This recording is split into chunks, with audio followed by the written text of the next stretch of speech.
Good morning, everyone, and welcome to the first day of the hearing for the VMFRP. So my name is Gabby McMillan and I'll be chairing the hearing today.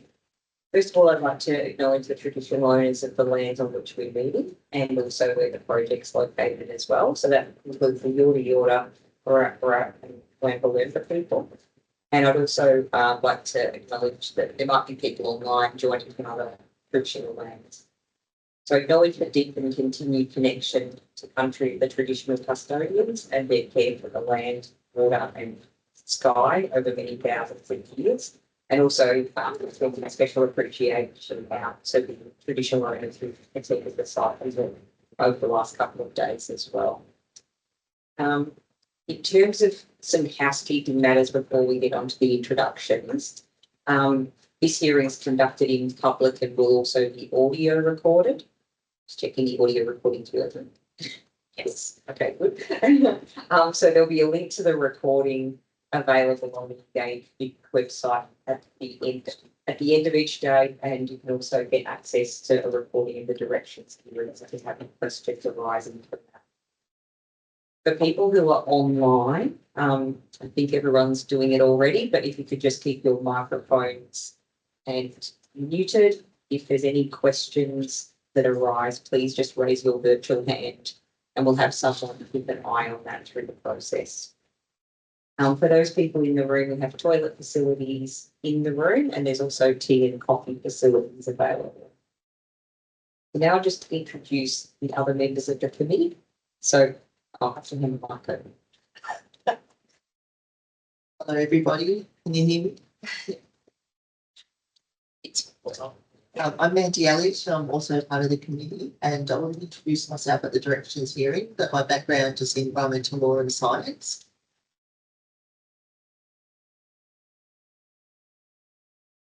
My name is Peter Battesse and my experience is in engineering and planning. Thank you. And we're also being assisted today by Ms. Amy Selvaraj, who some of you probably have been interacting with. So thanks for your support through the process as well. I'll get the parties to introduce themselves, but before I do that, I just want to give Ms. Peace and Ms. Dickett, if you want to sit up at the table, maybe over that direction, if it's easier for you to follow today. We don't have too many people in the room. That's fine if you're think the Lower Murray Water people are planning on that side. So if you want to come over that side, that's totally fine. Okay, I'll get the other parties to introduce themselves as well. Yes, good morning to the members of the committee. Peter O'Carroll's my name. The Rock Forester. Led by Barristers and we're great by one of the Bartley and 5 against.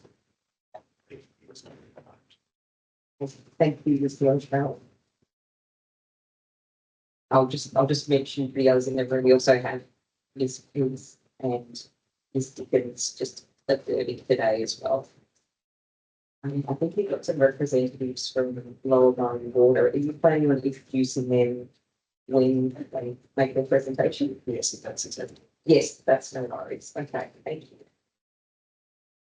Okay, so just in terms of the project, we're going to get a project overview today, but the purpose of this committee is to consider the environment report for the East Package, which includes projects in the Gunbound National Park and the Gupta National Forest.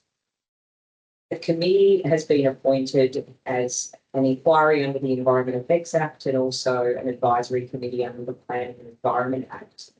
So we're working under terms of reference. And the few things I just wanted to point out as a reminder for matters that were also covered off at the directions hearing is in our letter of referral, we've specifically been asked to advise on uncertainties associated with predicted biodiversity improvements in relation to the pre-regulation hydrology and how this relates to potentially significant adverse effects on biodiversity during construction, and also how this relates to potential offsetting requirements. Also to note that this is one package of works in a series of projects that have formed part of the VMFRP program. And clause 44 of our terms of reference says that we should apply the relevant understandings gained from previous hearings and other reports. So the committee's already published 3 reports. Sorry, and there's been several common issues that have already been considered in those reports, and I'll just read through those. But the committee is not seeking to reventilate those issues unless something has changed since the central package. So if people could focus on not focus on these things unless there's been some sort of change since the previous matters were considered. So these things are the broader policy context for the projects, including the basin plan, the sustainable diversion limit adjustment mechanism, and the Victorian environmental water framework. Why a particular level of assessment was chosen, so whether it was an EES or environment report, project alternatives, availability of environmental water, project funding, and project timing. Moving on to the documents that the committee has before it and what we've seen so far. We have a document list that's published online and that's updated regularly. So if people could just be across that, you'll have a list of all the tabled documents. In summary, the committee has received the exhibited material and submissions.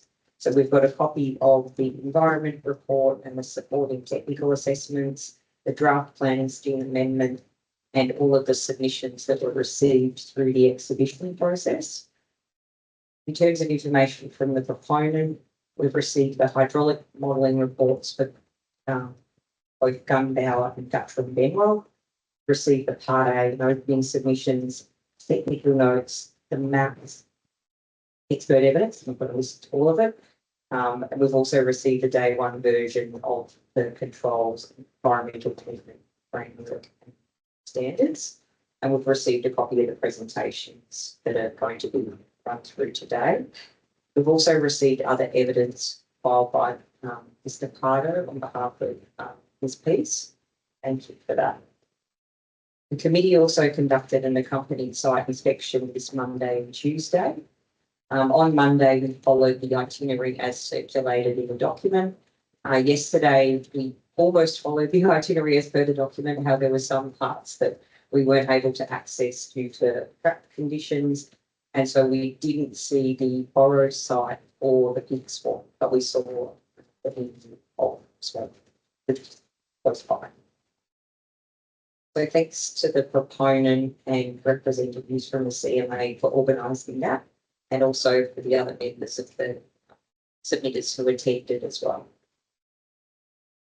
Now, moving on to procedural issues, I'll just run through a few things from the committee side and then I'll come to the parties to see if there's anything else.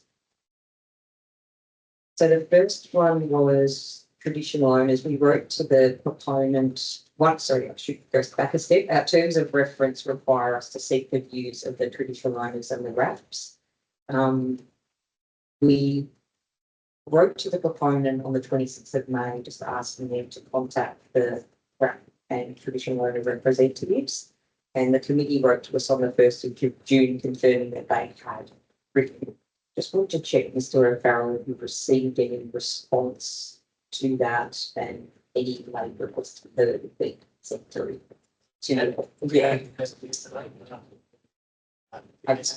All right, you could just keep us updated with anything changes, that'd be good. Okay. We also had the committee's also granted an extension of time to Ms. Peace to file her expert evidence, and we directed her and Dr. Pardo to not review the proponent's evidence on that. So that has now been received and circulated to all the parties. We're looking to make a couple of timetable changes. There will be an updated timetable circulated, but just a heads up, the main changes that we know about so far. Vika is now going to be heard on Wednesday, 8th of July instead of the Tuesday. So it looks like Tuesday will be vacated. We'll confirm that when we issue the timetable. And there's also several parties who've indicated they were scheduled to be heard tomorrow, but there's a couple of parties who are not going to attend tomorrow and they prefer to attend later in the hearing.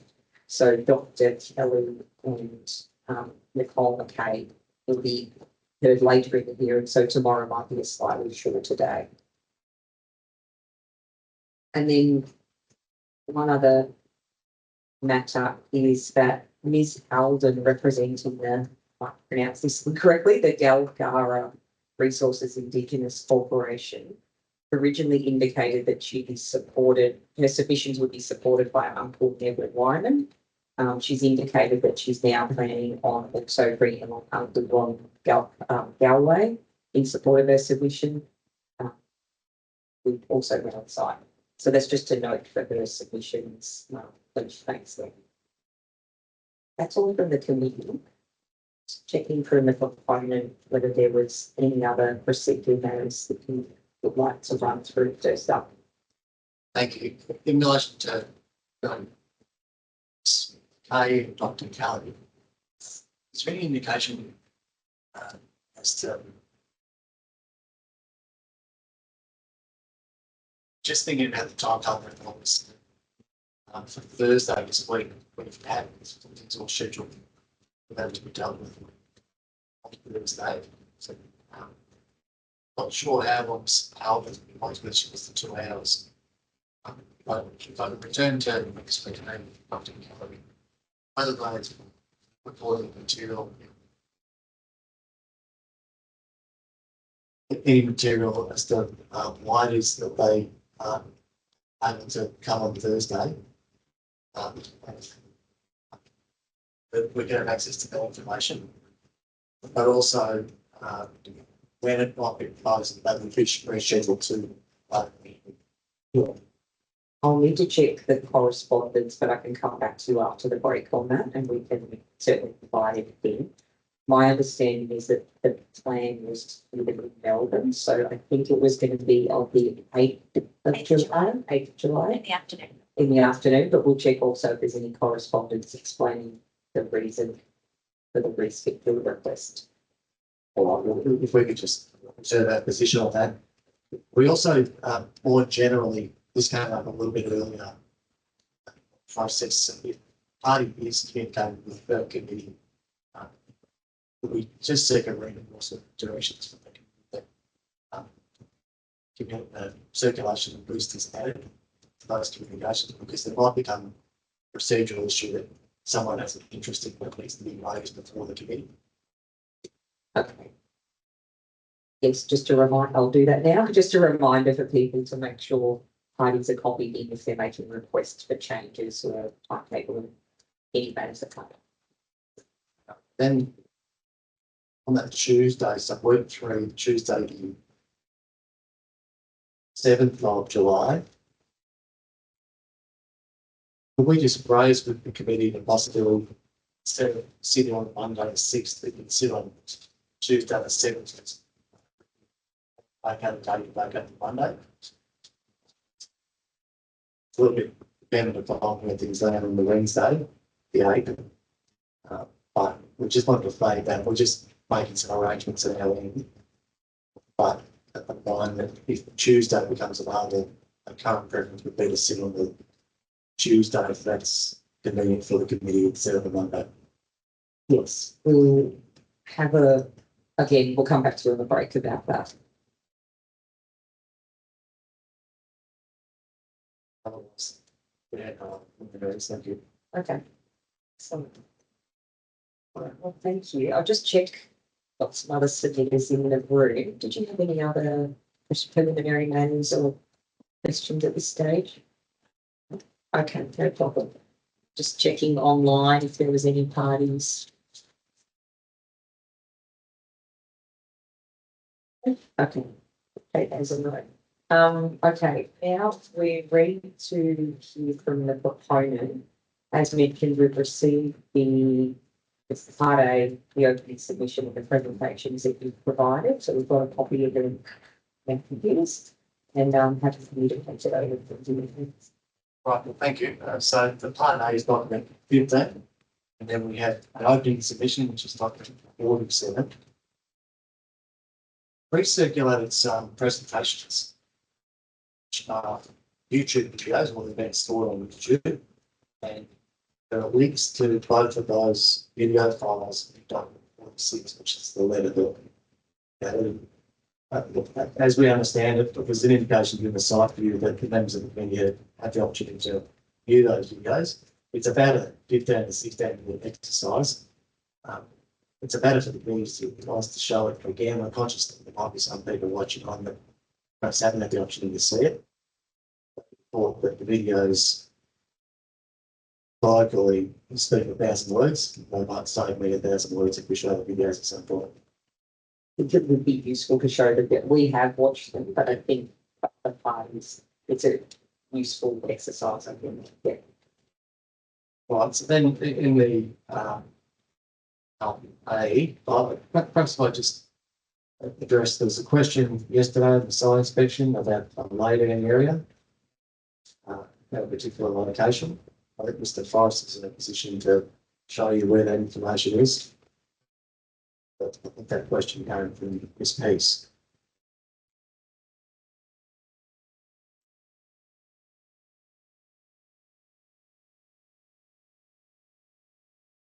Members of the committee understand in an approach to the Cameron's Creek River Track Regulator, yesterday's site visit involved access from the west. So I'm currently sharing PDF page 81 of the Gunbower map book, which is map 13A.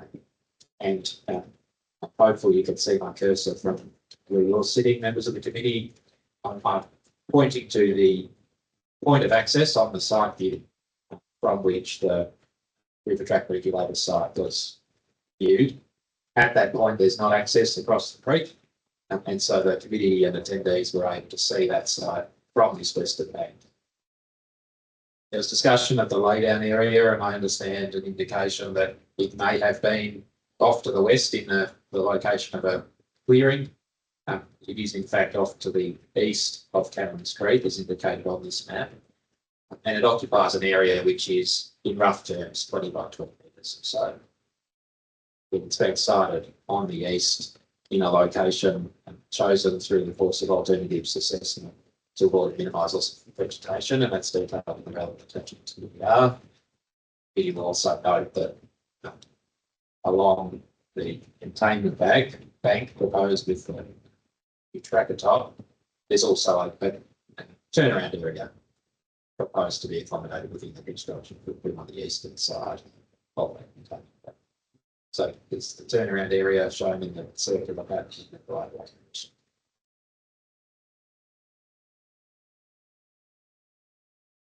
And for those that are looking for this sort of information, the map books are in the committee materials and on the website. But you can see the top right hand corner, there's the legend of different maps, 1 through the 13.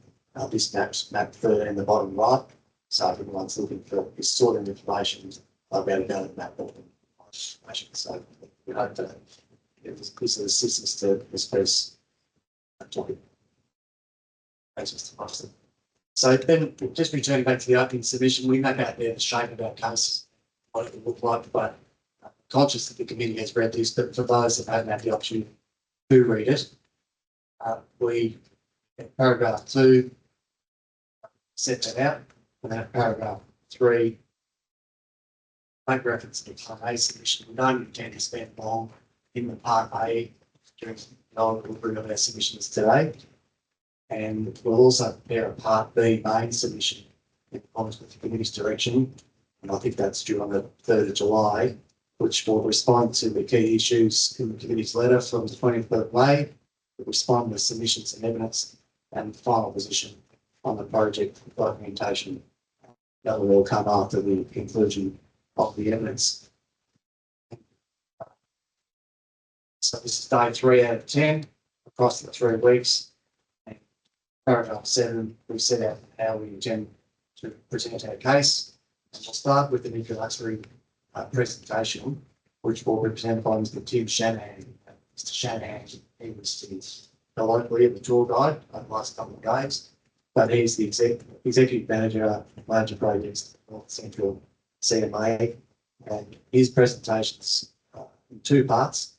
It's one presentation, but been divided into 2 parts because of data size. and that's document 52, and we'll come back to that a bit later on. But we might shortly show the videos to start with, and if Mr. Shannon wants to come up to the table and get himself set up, we'll go to him perhaps after the videos. And the videos, those links from document 46, and then after that, we'll have a further presentation which Mr. Shannon will participate in, but also with Brett Jost, the Chief Executive Officer of the Non-Central CMA, together with Will Honeybun, who is the project manager from that CMA. To get involved to a presentation to introduce the role of the CMA, its role in catchment management and environmental risk. Then we'll go across to Mr. Honeybun's presentation, give quite an overview of environmental water management and adaptive management frameworks relative to projects. And also, there'll be a brief overview for L&W's introductory remarks that the go through the following sections. So day 2, that is day 2 of the hearing. Some submissions, but it's looking as if day 2 might finish around that lunch. Not struggle with over, but we'll see what that balance. And then on day 3 to 6, we'll go through the evidence. We've tried to structure that in a logical sequence and organise both themes. We've listed the schedule of those, which we won't go through in case anyone wants to see that. And could I just inquire through the committee, is this microphone for the purposes of getting onto the Teams environment or for amplification through or both? Thanks. Okay, thank you. All right, well, I'll keep it up close like this. I hope that that's working. All right, so it might be at that point, it's a good time to go to the videos. The videos have been prepared for both legs of the project if I would auto-play. Even though the second leg, Country and Benwell, is applicable to projects. But if I can start with the Gunbow project, if we can, please, Mr. Marston, and share that to the screen. The Victorian Murray Floodplain Restoration Project acknowledges and respects traditional owners, Aboriginal communities and organisations.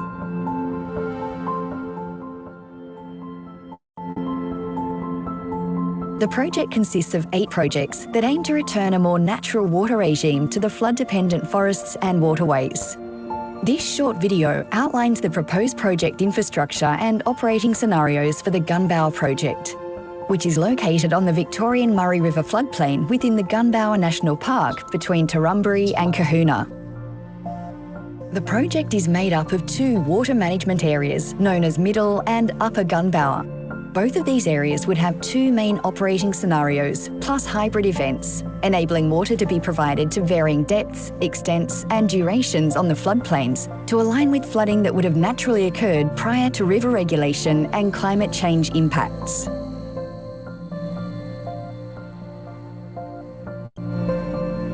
The Upper Gunbow Water Management Area includes Upper Camerons Creek, Camerons Creek Lagoon 1, 2, 3 and 4, Black Charlie Lagoon and Bagot Swamp. Camerons Creek comes off the Murray River and is the key waterway supplying water to this area. It is currently used to supply irrigation water to diverters along the waterway, as well as meeting the creek's ecological needs. Key infrastructure for the Upper Gunbow Water Management Area would include 3 small regulators, a fishway, containment banks and levee penetrations within existing forest perimeter levees. A pump station on the National Channel and Pipeline on private land connecting to Camerons Creek would supply environmental water to Black Charlie Lagoon and Bagot Swamp during dry periods, while maintaining supply to existing irrigators and households. The Camerons Creek pump station would be a permanent electric pump station, supplying water to both irrigators and the environment. Power for the pump station would be provided through upgrades to existing power lines. The pump and pipe will be owned and operated by Goulburn Murray Water on behalf of the irrigators. The Upper Gunbower Permanent Wetland Watering Operating Scenario would begin with the Camerons Mid-Creek and River Track regulators being opened and allowed to flow via gravity along the length of Camerons Creek. If extra flow was required, the Camerons Creek pump station would also be turned on. Water would then fill the lower lagoons before filling Black Charlie Lagoon to full supply level. When this level is reached, regulators would be closed, and if in use, the pump would be turned off. The water would then be left to gradually evaporate and infiltrate as naturally occurs.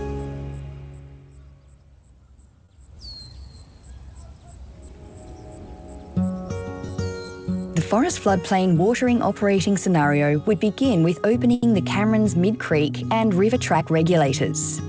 If extra flow were required, the Camerons Creek pump station would also be turned on. Water would then flow down Camerons Creek, filling the creek's lagoons and spilling out into Bagot Swamp to the water-dependent Red Gum Forest floodplain. Once the required inundation extent is achieved, the regulators would be closed, and if utilised, the pump station would be turned off. The water in the floodplains would then be left to gradually evaporate and infiltrate as naturally occurs. The Middle Gunbower Water Management Area includes Emu Hole Lagoon, Pig Swamp, and the floodplain between Old Straight Cut Channel and Upper Spur Creek.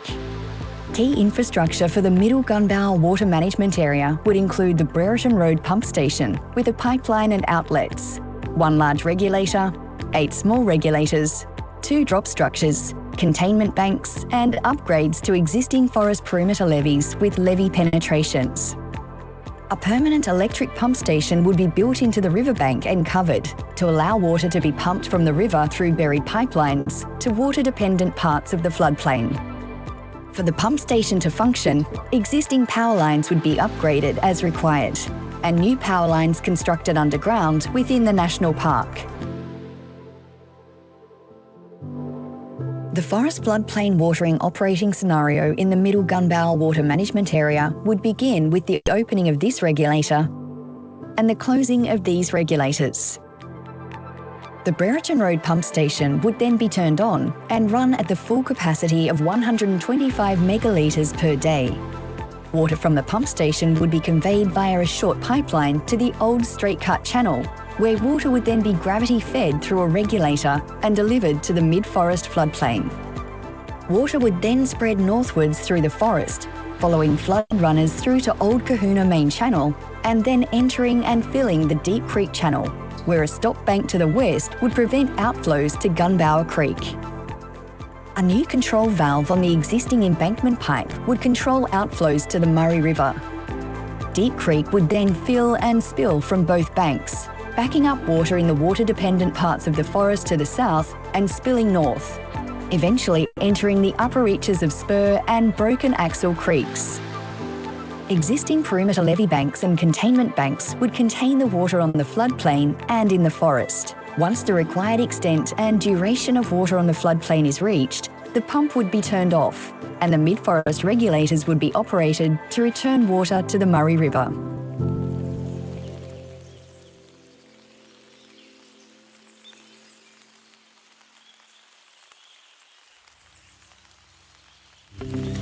The Middle Gunbower Water Management Area's semi-permanent wetland watering operating scenario would begin with opening of these regulators. The Brereton Road pump station would then be turned on. Water from the pump would be conveyed via a short pipeline to a channel from which it would deliver water through a regulator to Pig Swamp and into the flood runner to supply Emu Hole Lagoon. When the required level is reached, the pump would be turned off and the regulators closed. The wetlands would then be left to gradually evaporate and infiltrate as naturally occurs. Hybrid operations would optimise natural flooding events across both water management areas.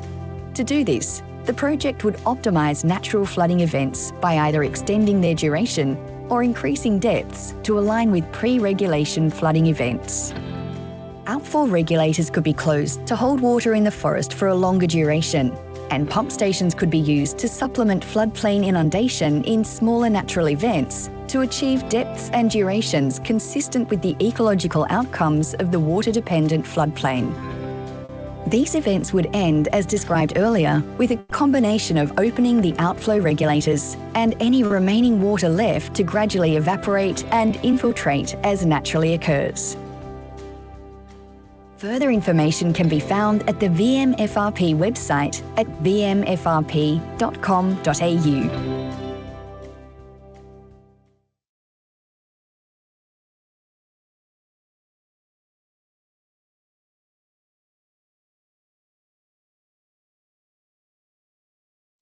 The Victorian Murray Floodplain Restoration Project acknowledges and respects traditional owners, Aboriginal communities and organisations.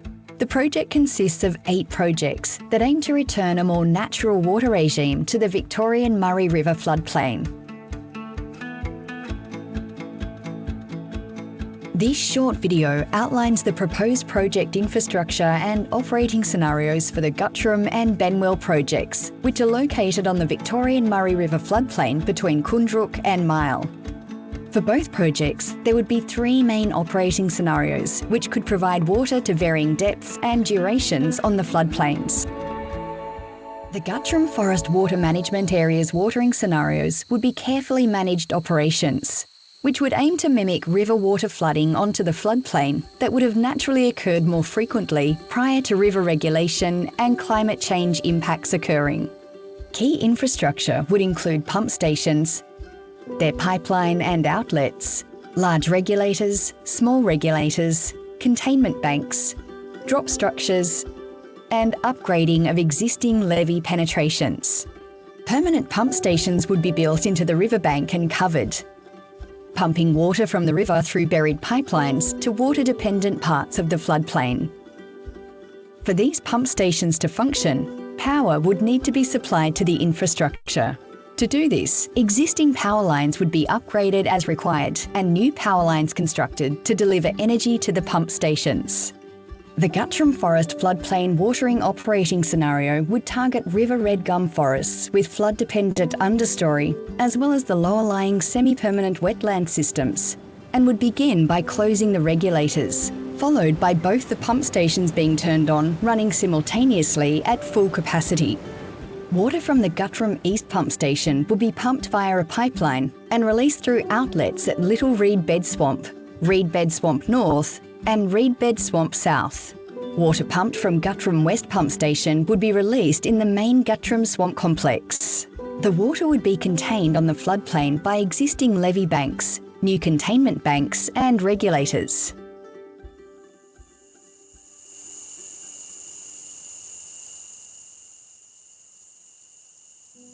When water reaches the planned depth and extent of inundation, the west pump station would be turned off.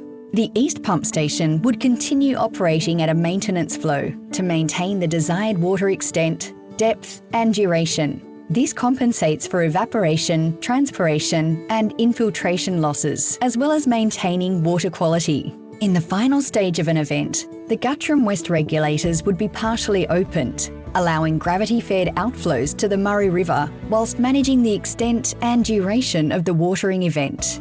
Not all environmental water would be returned to the river. As occurs during natural floods, some water is retained in the wetland depressions, which gradually infiltrates into groundwater and is lost through evaporation. The other watering scenario for the Guttram Forest Water Management Area is the semi-permanent watering operating scenario, which targets semi-permanent wetlands. This would mimic smaller flood events that would have historically occurred. For this operating scenario, both Guttram West regulators would be closed and would be turned on.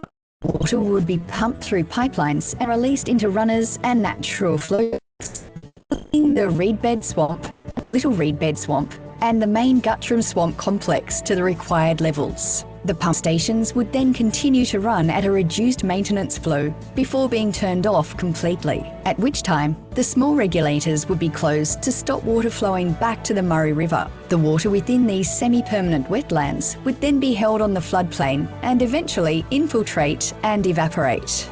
During high-flow flood events, the project infrastructure can be operated to hold water on the floodplain for a longer duration. The project can also be operated to supplement water levels if necessary to meet the desired ecological outcomes. These hybrid events would end with a combination of opening the outflow regulators and infiltration and evaporation from wetland areas.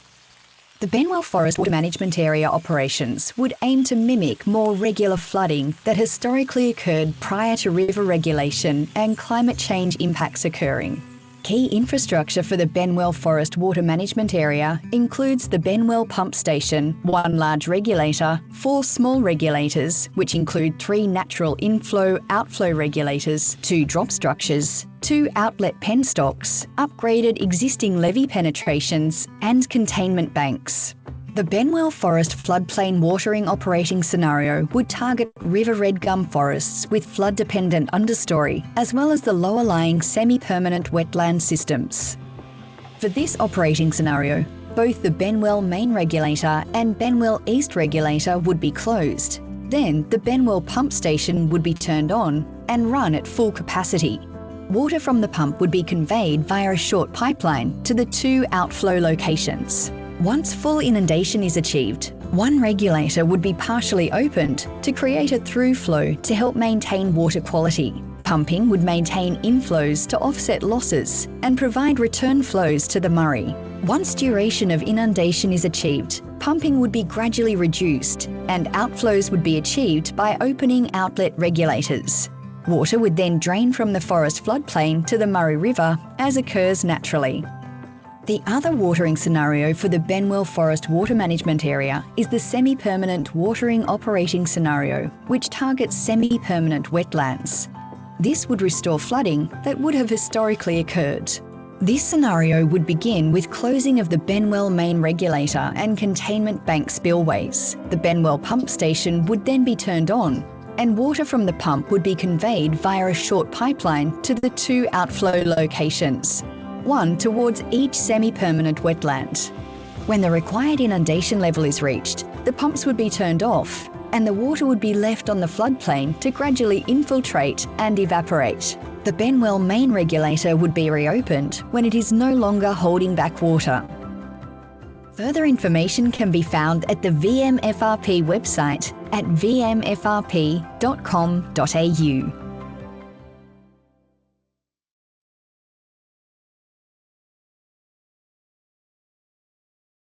So they're the 2 presentations. And my own experience with reading the map book into the videos, the site inspections is that it takes a while to understand the geography of how it's working, and we trust that the site inspection the last couple of days has assisted with that. So, for example, you heard Mr. Shanahan take us down the river to say that's where the flooding would ordinarily start. And immediately thought, well, it would start higher up the river. But that's why the site inspection was so informative. It said the different flood runners, the way in which it engages. And I'll introduce Mr. Shanahan in a moment, but I trust that his depth of knowledge was very clear on the site inspection. He was able to point to different flood runners and different locations where the river was engaged with a depth of knowledge about different flood events and down to the level of water at which a particular flood runner was engaged. And it is a complex system, but the CMA is a body that is a repository of a great body of information and knowledge in terms of how the river operates and how the riverine environment operates. So it might be at this point appropriate to go to Mr. Shanahan and his presentation, document 52, and I think Mr. Shanahan, you're in a position to share it from your screen. Right, and the microphone here, I'm just literally resting it on my chin so that it picks up the amplification system. So if I can pass across to you to provide the presentation. Thank you, committee, and good morning. So my presentation is currently loading.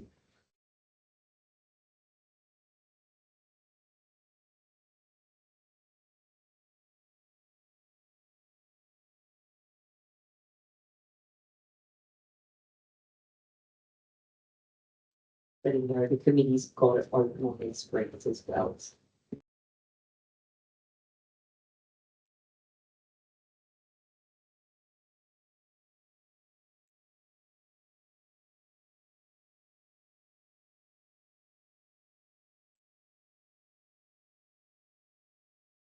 So, Mr. Shanahan, as that comes to the screen, you introduce yourself on day one of the science section, but there are people watching on it, might just be on that first slide when it comes to it. If you could just introduce yourself and what your role is, please.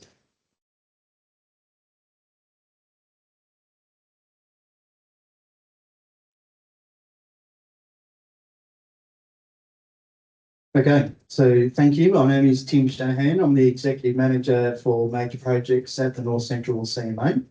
And I'll be presenting the Gumbear National Park and Guttram and Benwell State Forest presentation on the design and the construction of the proposed infrastructure.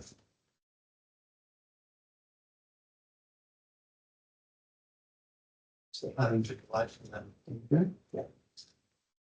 So the presentation topics that I'll cover will be the VMFRP projects and the whole package, an overview of the East ER projects, some examples of the infrastructure types, and the construction approach.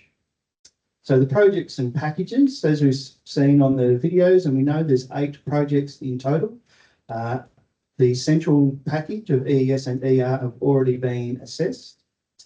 The East package, which makes Guttram, Benwell and Gumbear, the works that we'll be talking through today. And then the next package of works to come will be the EES West, which is Lindsay Island and Walpolla.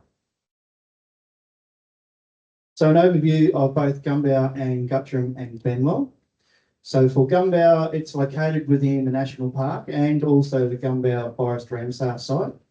There's 526 hectares of model inundation extent, roughly about 230 in the upper, 300 in the middle. The site works are largely in Victoria in both Campaspe and Ganawara Shire councils. The North Central CMA is the environmental water manager. Goulburn Water will be the asset owner and operator. And in New South Wales, there will be some pump suctions lines, but that's all there. We met with and spoke to yesterday Yorta Yorta Nation Aboriginal Corporation is a registered Aboriginal party. And these works do complement the existing environmental watering project that's under the Living Murray program in Gumbear as well. And as we looked at yesterday, so to orientate us, so within the red circle is the VMFRP project in Upper Gumbear. Gumbear Island is around about 20,000 hectares in size, and there's the existing Living Murray project that picks up that middle to lower part of Gumbear as well. For Guttram and Benwell, it's just located to the northwest of Kundruk. It's got target inundation of both the Guttram and Benwell State Forest managed by DECA. There's around about 1,220 hectares of modelled inundation extent across both of those state forests. And once again, the works largely sit within Victoria. They are in Ganawara Shire Council. Again, the North Central CMA will be the environmental water manager, and Goulburn Water will own and operate the infrastructure, with the suction lines also being in New South Wales. On Monday, we met representation from Barappa Barappa. There's also Wamba Wamba are the traditional owners, but there is no registered Aboriginal party for Guttram and Benwell. Both TO groups have been extensively engaged and consulted through the process. So for Guttram, the construction footprint is relatively minor, as we saw in the videos. The proposal is for a permanent pump station at both Guttram West and Guttram East with pipelines. And as we saw also on the site tour, we've got existing access tracks. We've got flood runners, so they're the channels that take the water from the river into the floodplain. There's many bridges there on those flood runners that come into the system. And as we also looked at on Monday, the Borough site is just outside the area of Guttram. For Benwell, one pump station towards the west.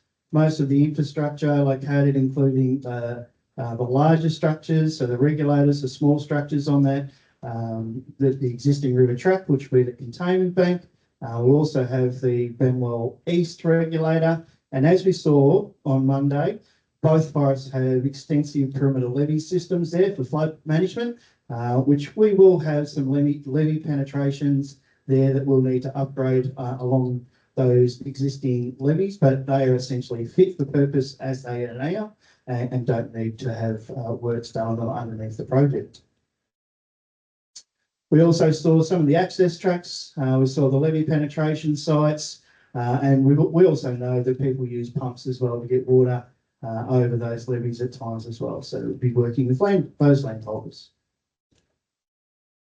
For Upper Gumbower, so as we walk through, there is existing irrigation being undertaken there. So we have the river track regulator, we have the midpoint or the irrigators regulator is already existing. Once again, we do have perimeter levees around the outside of Upper Gumbower, and as we saw on yesterday, the irrigators regulator and the Cameron's Brig regulator as well, and the works will be undertaken there to replace those.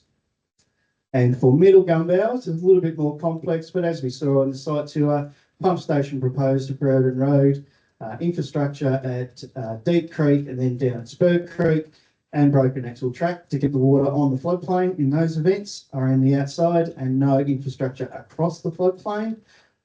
We saw Spur Creek Bridge, which was the existing sites there. We saw some of that infrastructure there at Deep Creek as well, which where the pipeline would be replaced. We travelled along the access tracks and were able to see some of the containment bank work as well on those sites. For both projects, infrastructure classification, so there'll be regulators and culverts, containment banks, as we said, the pump station with associated power supply and pipelines, access tracks, most of it will be existing and upgraded, some small parts of new, the levee penetrations, the drop structures and erosion control works, flood runners and channel upgrades, and for 8 of those Upper Gumbower irrigators, they'll have supply works done as well. For Gumbower, and taking the images off the videos that we just watched, so there'll be 11 small regulators and the one large with the fishway there, 2 culverts, drop structures and those erosion control works, 2 permanent pump stations, so 1 at the National Channel and then 1 at Brereton Road, 2 flood runner works and a channel upgrade and a drainage outlet, the containment banks with access tracks. As I mentioned, for the tracks, most of those will be upgraded with some new and also some maintenance of those tracks. Those 9 levee penetrations that we spoke through, and then also those 8 irrigation customers as well. For Guttram and Benwell, the 2 large regulators, 1 at Guttram, 1 at Benwell. There's 8 small regulators. The drop structures, 3 permanent pump stations, 2 for Guttram, 1 for Benwell with those associated pipelines and outlets. The minor flood runner works that we walk through, some containment banks and spillways will need to be upgraded. Again, access tracks, most will be, as we saw, those tracks are relatively good condition, so most will be upgrades and also some maintenance. And then there's the 10 levee penetrations that will work with those landholders as well. Examples of these types of infrastructure.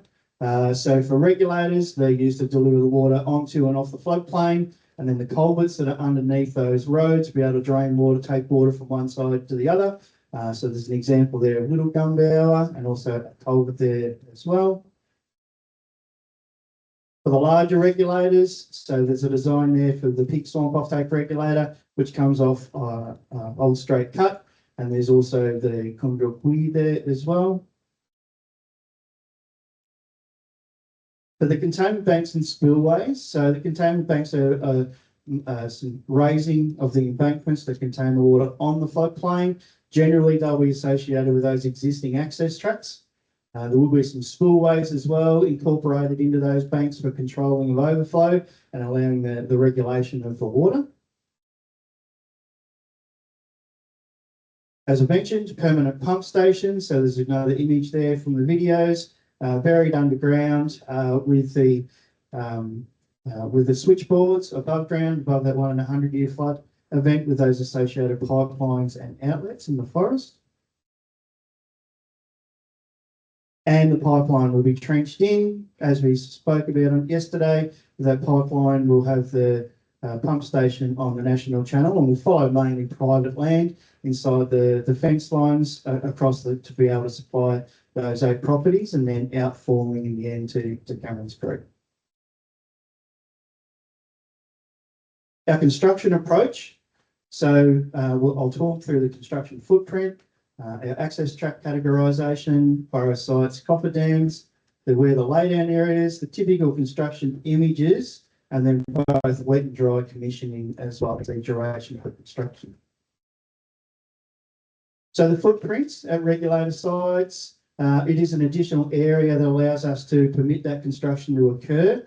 For those larger structures, it's around about 50 metres in size. For the smaller regulators and smaller infrastructure, we bring that back to about 20.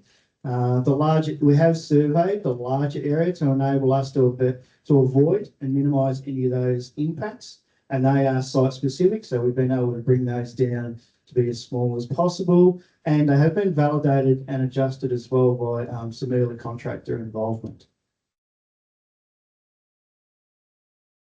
The access tracks.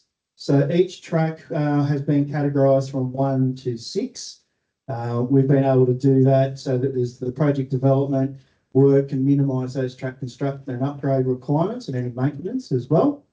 As I mentioned, the majority of access tracks use existing tracks and we'll be able to maintain and upgrade those where needed.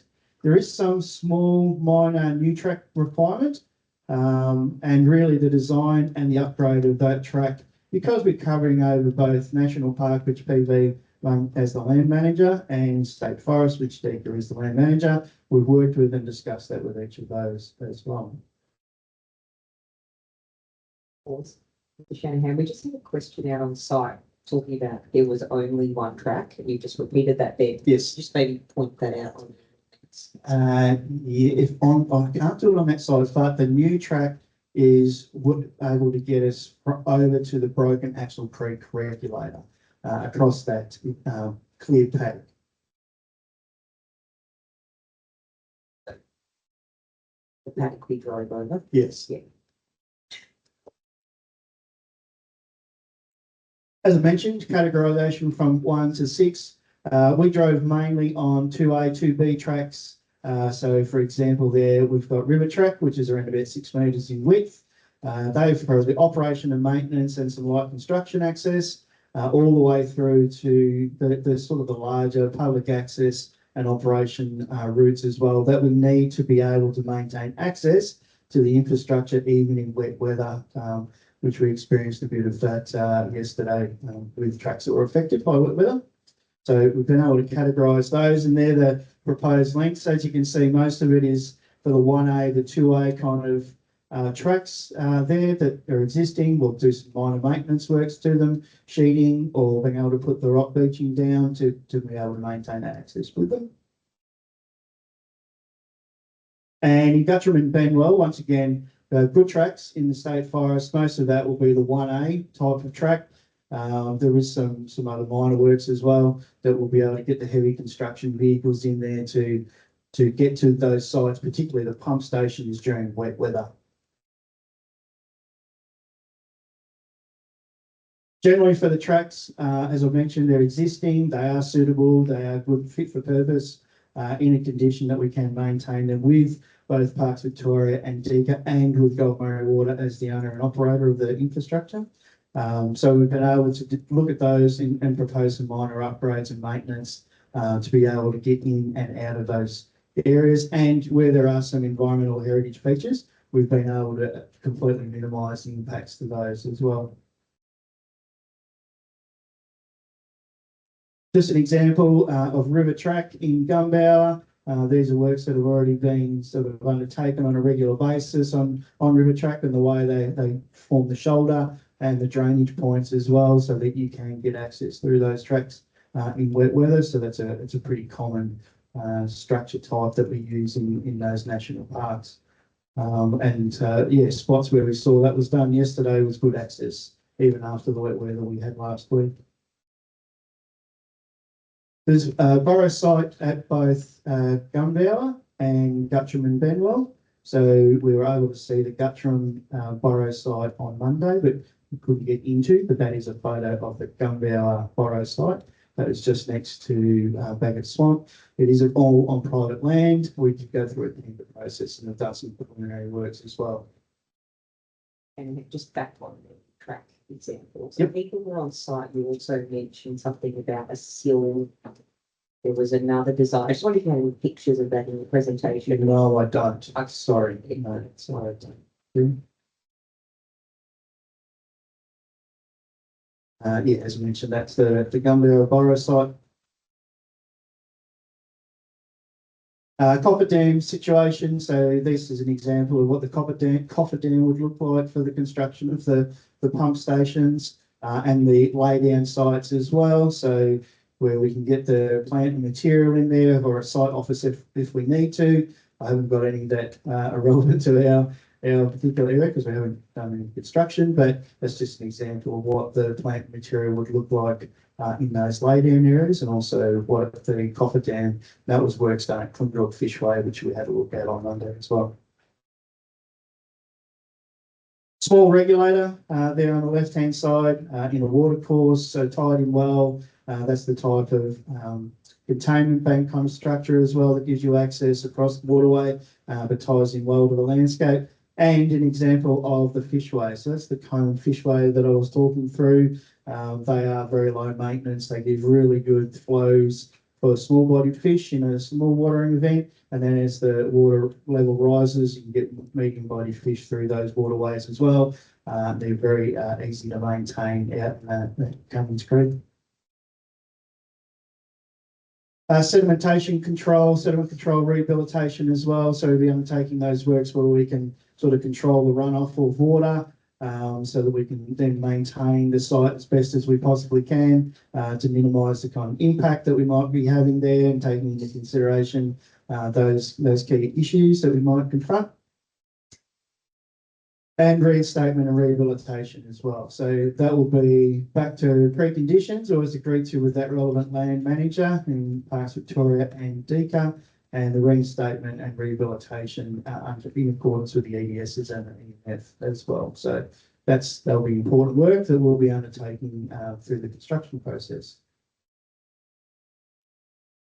And site delineation, of course, as well, whereby there's going to be physical fencing and flagging and signage that we'll have so people will be able to avoid those sensitive areas, make sure we're within our footprint, and particularly our construction footprint, so that we can keep to the area. We'll have people out there understanding where they can and can't go and have the signage and flagging up there at the same time to be able to manage where people be able to do their works. The commissioning process has both a dry and a wet commissioning phase. So of course, once the works have been undertaken and constructed, we will test the electrical, mechanical and civil elements of that construction.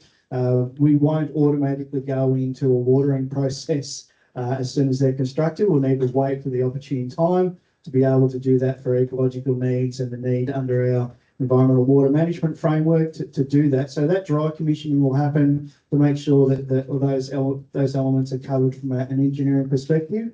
And then the wet commissioning will be testing of that. Now that needs to be done at a time where it's appropriate to be able to have water deployed onto the floodplain. So that'll test all the control and flow mechanisms so that we can do that full commissioning at an appropriate time. That could be years post-construction. As I said, due to those circumstances that we just need to be able to wait for and manage for when we deploy water onto the floodplain. We expect for the construction process will take about 12 to 18 months.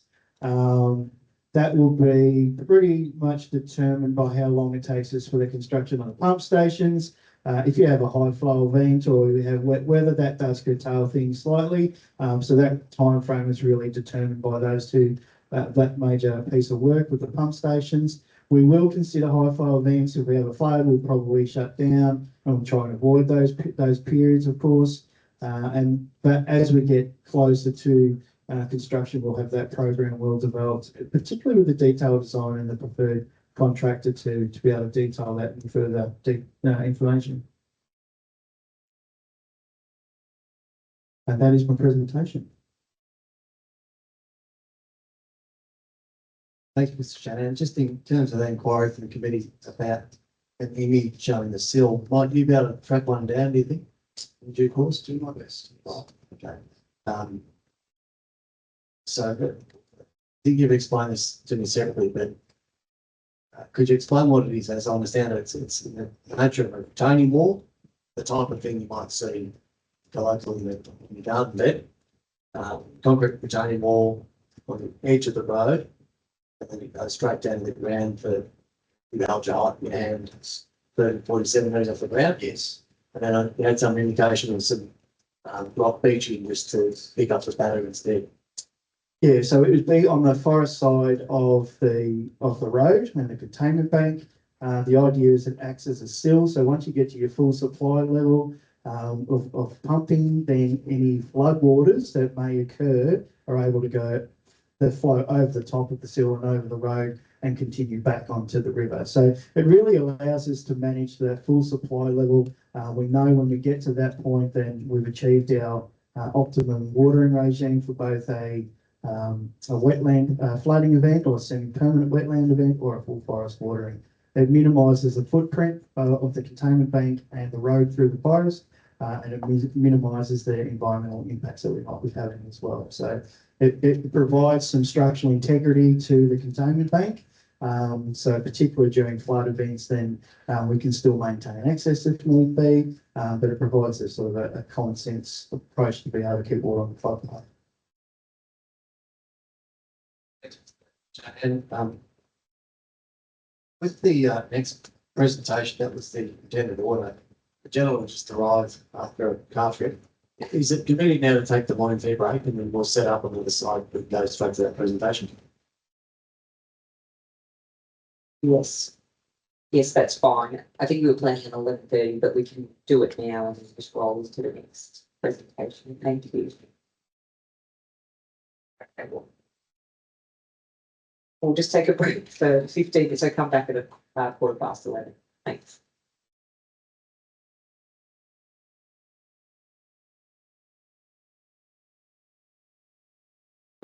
To reschedule on to Monday, or sorry, next Wednesday.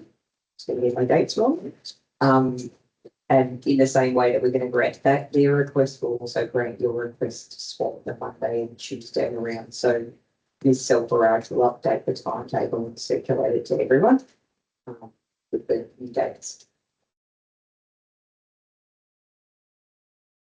And I'll make an assumption then that the pre-circulation timetable will just roll into someone that chooses to Wednesday, they have to circulate Tuesday. Thank you. So Parson has found in the map book, we think the answer to that inquiry about the tracks. Oh, So I can ask Mr. Parson to share that to the screen.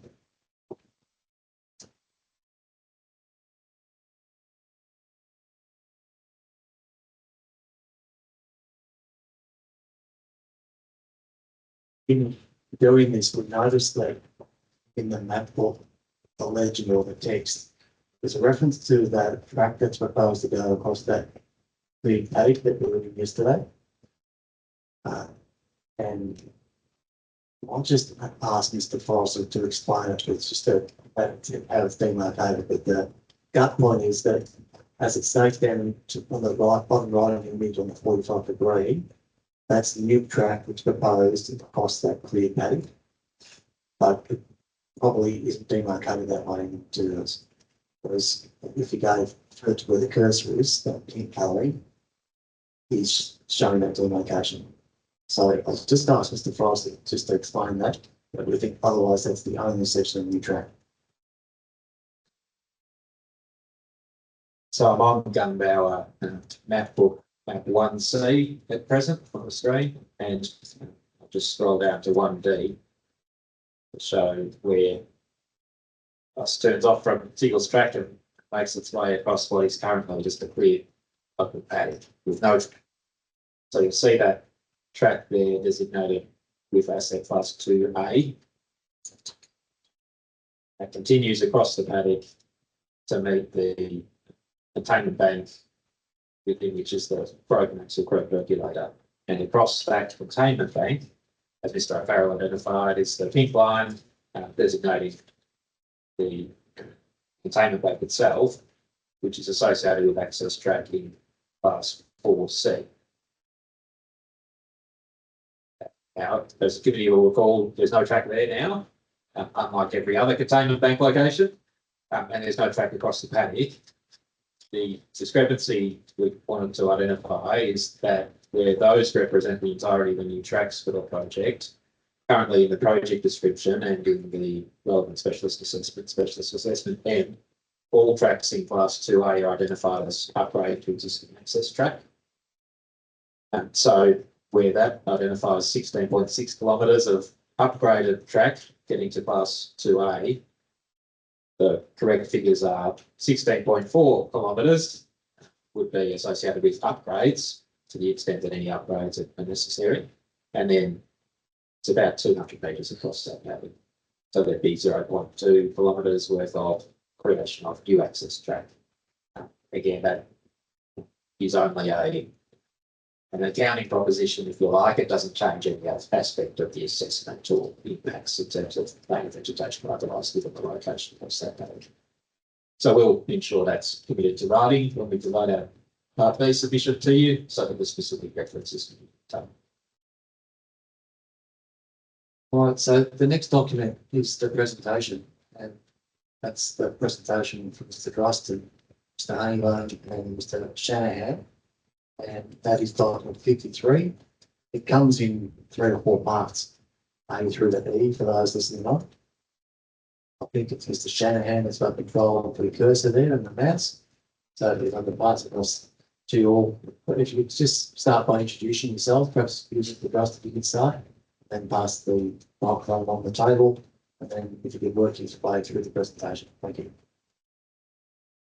Fantastic. Thanks very much. Good morning, committee. Thank you for having us today. My name is Brad Drust. I'm the CEO with the North Central CMA.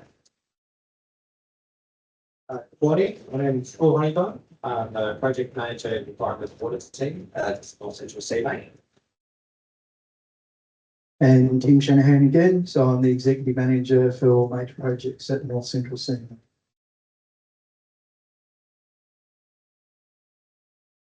Okay, we'll work our way through our presentation for you this morning. Again, thanks for the opportunity. And before I do get started, I wanted to acknowledge the traditional owners of the land that we're meeting on today and the land that we work across.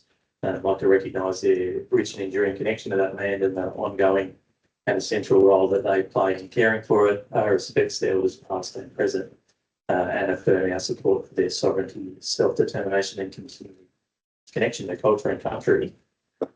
In terms of our presentation for you today, it has 3 key parts. The first, which I'll lead, is a brief introduction to the North Central CMA, the region that we work with, and the work that we do. I'll then hand to Will, Mr. Honeybone, who'll take us through, describe the impact of river regulation and water extraction on the region that we work with as some context for the projects that you're considering through this process. And Mr. Honeybone will also describe how we perform our environmental water management role as waterway manager for the region. But first, a little bit about the North Central CMA. So CMAs in Victoria are statutory authorities of the Victorian government, created in 1997. So we're entering our 30th year of operation this year. And we're established under the Catchment and Land Protection Act, and perform a range of functions primarily related to that Catchment and Land Protection Act and the Water Act. We're really broad in the role that we play. We operate across the broad spectrum of natural resource management, but essentially our role is as a place-based integrator or connector that takes the policies and programs of the Victorian and the Australian governments and matches those with regional priorities and creates sort of sensible local action that looks after the natural resources of our region. So that's the role of the CMA in a nutshell. Our vision as an organisation is healthy landscapes supporting prosperous communities. So we're interested in those 2 dimensions of natural resource management, the environment and the people. And our purpose is to connect rivers, landscapes and people to deliver lasting positive change. And I've already mentioned the connector role or the integrator role that we play across the broad spectrum of natural resource management. And we're really driven to deliver lasting positive change. So we're always interested in doing things that make a difference in the long term with the resources available to us.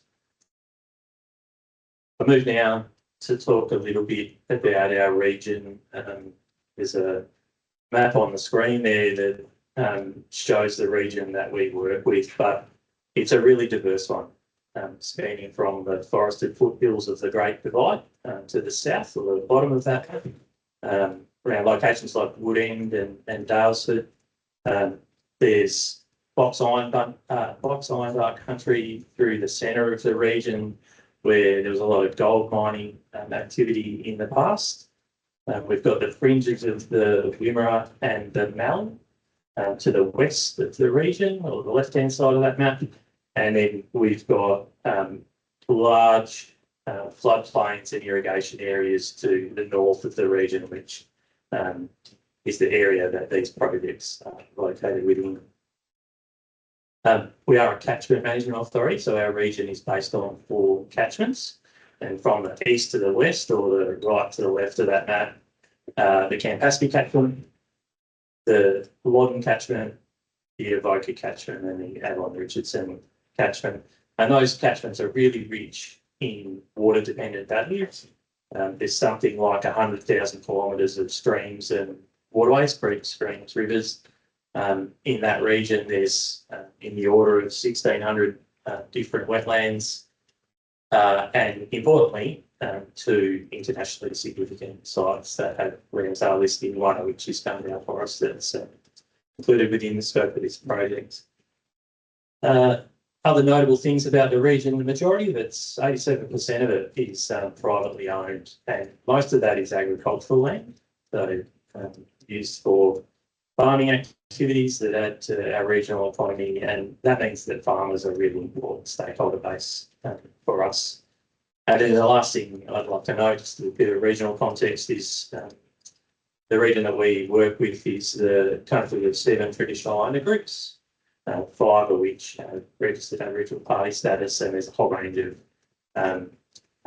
Aboriginal groups and organisations that operate as well.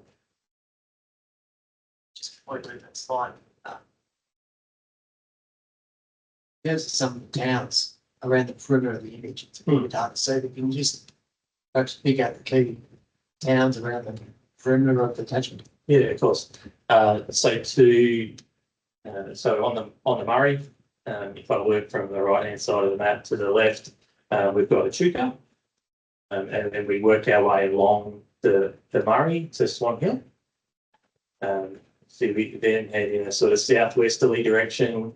Charlton and Donald are main towns you might be familiar with to the west of the region. St Arnaud down from there. Then we sort of move across the Great Divide, the top of the Great Divide, anything that flows north to Dalesford, then to Woodend, which is at the sort of southeast corner of the region that we work with, and then Heathcote in the centre on the eastern side or the right-hand side of that map. And within that area, we've got towns like Kerrang, not far from where we are now. We've got Bendigo as the main population base. Castlemaine in there as well. Thank you. That's good.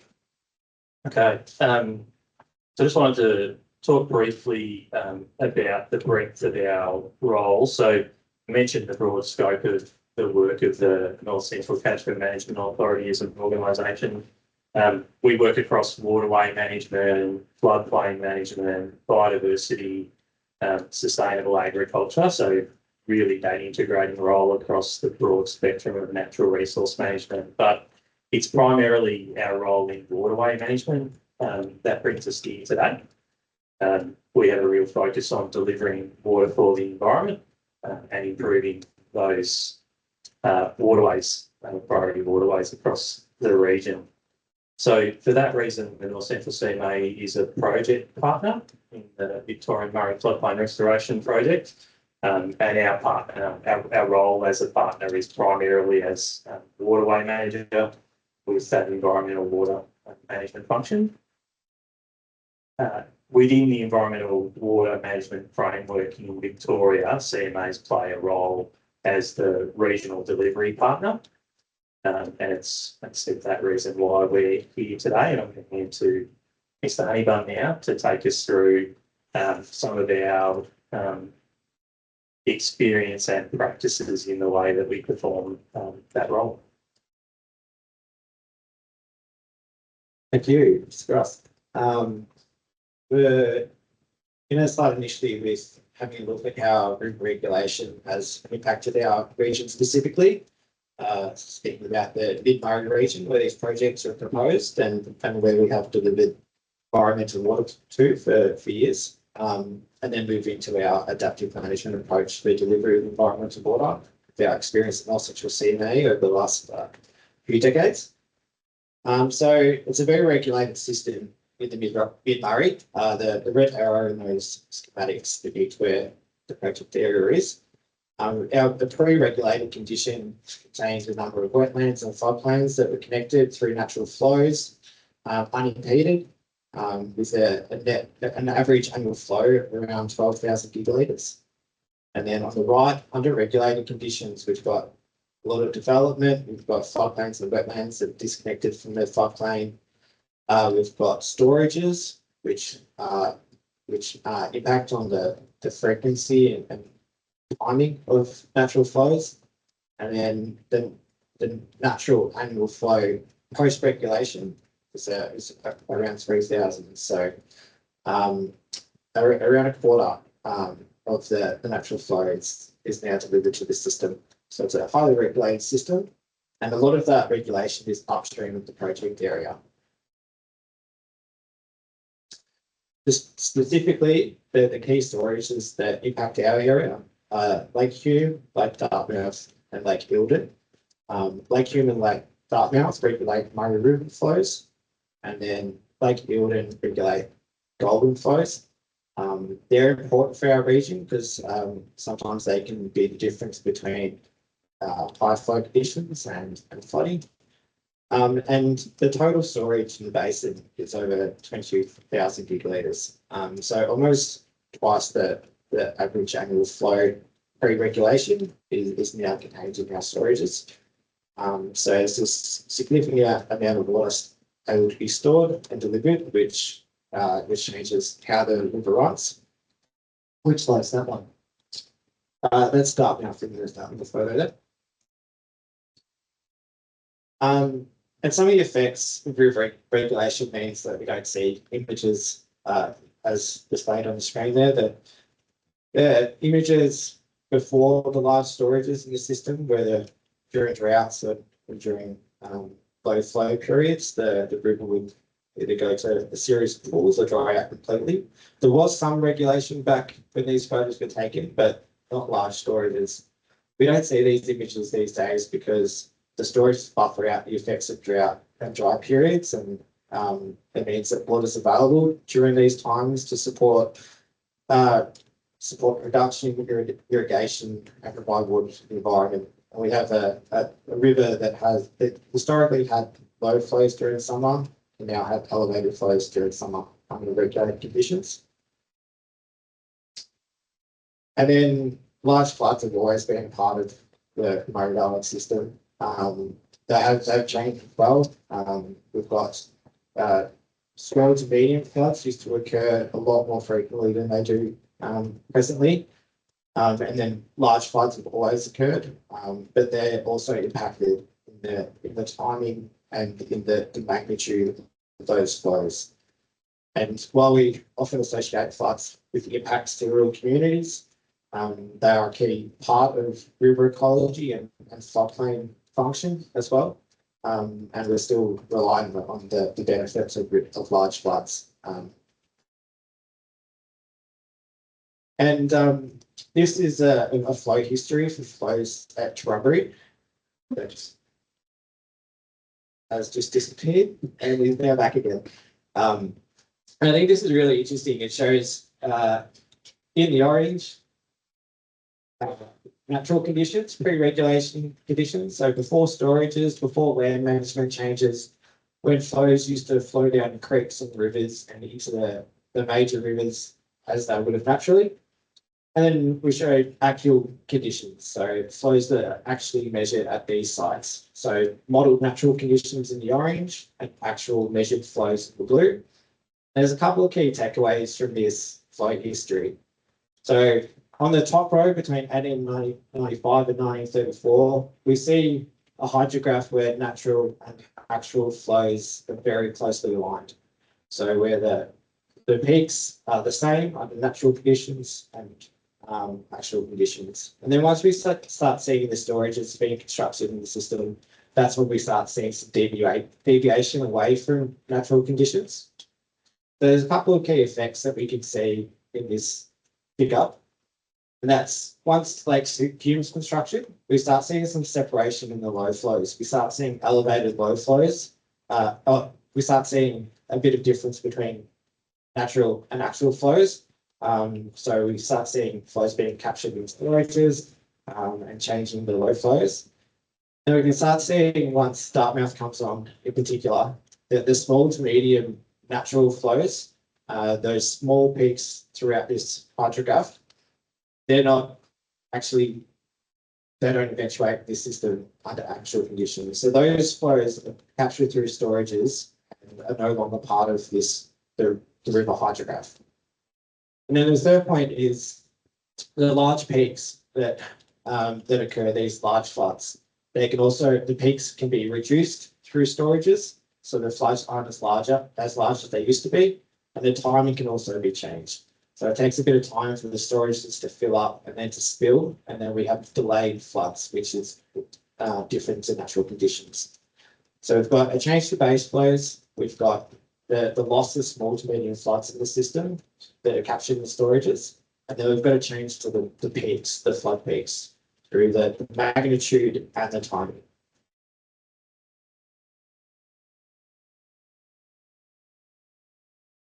And this is the same modelling, but just looking at a smaller time scale and looking specific to Gulbeyar Forest and the Mid-Murray area, where the natural flows are depicted in the red line and the actual flows are depicted with the black line. And then the dotted line on the figure is when the flows start connects in Gulbeyar Forest. So that's when the river rises and it starts connecting with some creeks and some floodwaters. You start seeing water flow into the forest.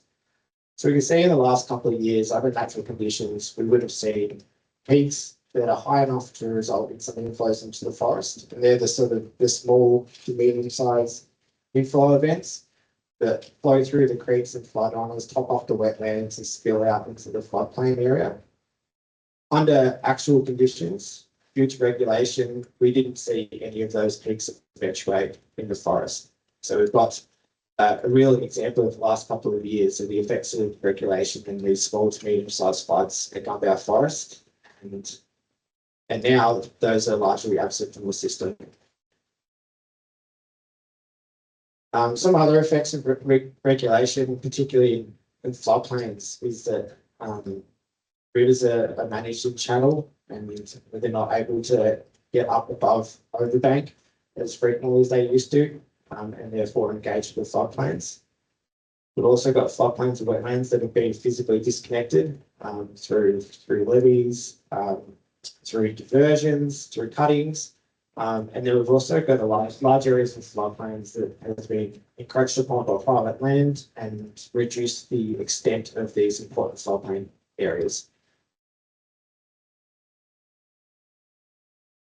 And some of the other effects is that it's a changing water regime, and a water regime for floodplain it's a very delicate balance. On the left, we've got an area that has had too much water for too long. We can see the impacts with dead river gum stands in the image. And then on the right, we've got an area that received one flood and no follow-up floods, and then that without the follow-up, it's triggered red gum germination event and has changed the composition of the wetland. It's really important that these these floodplains environments receive the water regime that supports them, and it is a very it's a science and it's a balance, and it's not it's not just being able to add water onto a floodplain. It's a long-term plan to manage water and get the water regime right to support the floodplain values that are out there. And this image sums up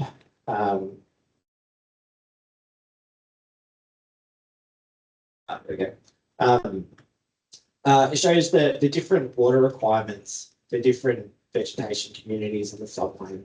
So we've got vegetation communities that are higher up, like our black box communities that require flooding around 3 years intent. We've got red gum forest that requires 6 to 7 years intent. We've got wetlands that require annual inundation.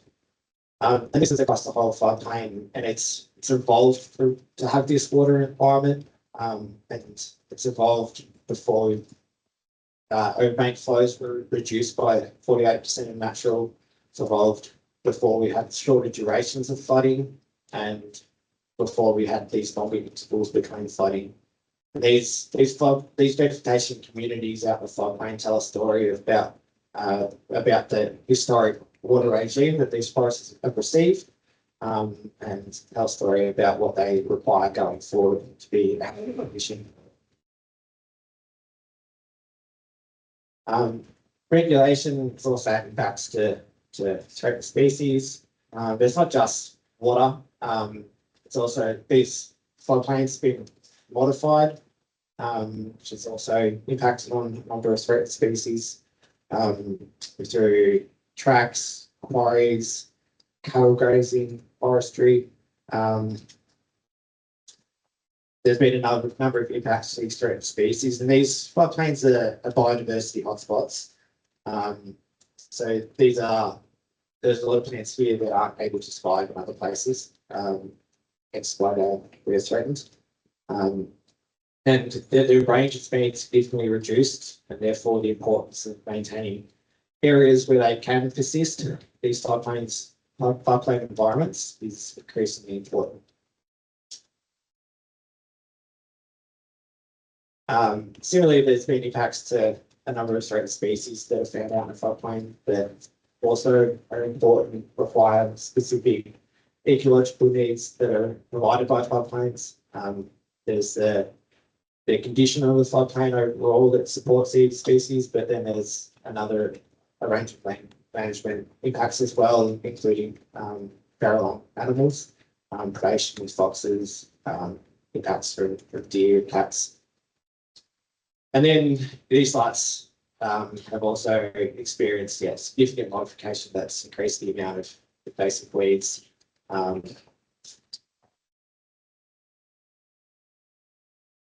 And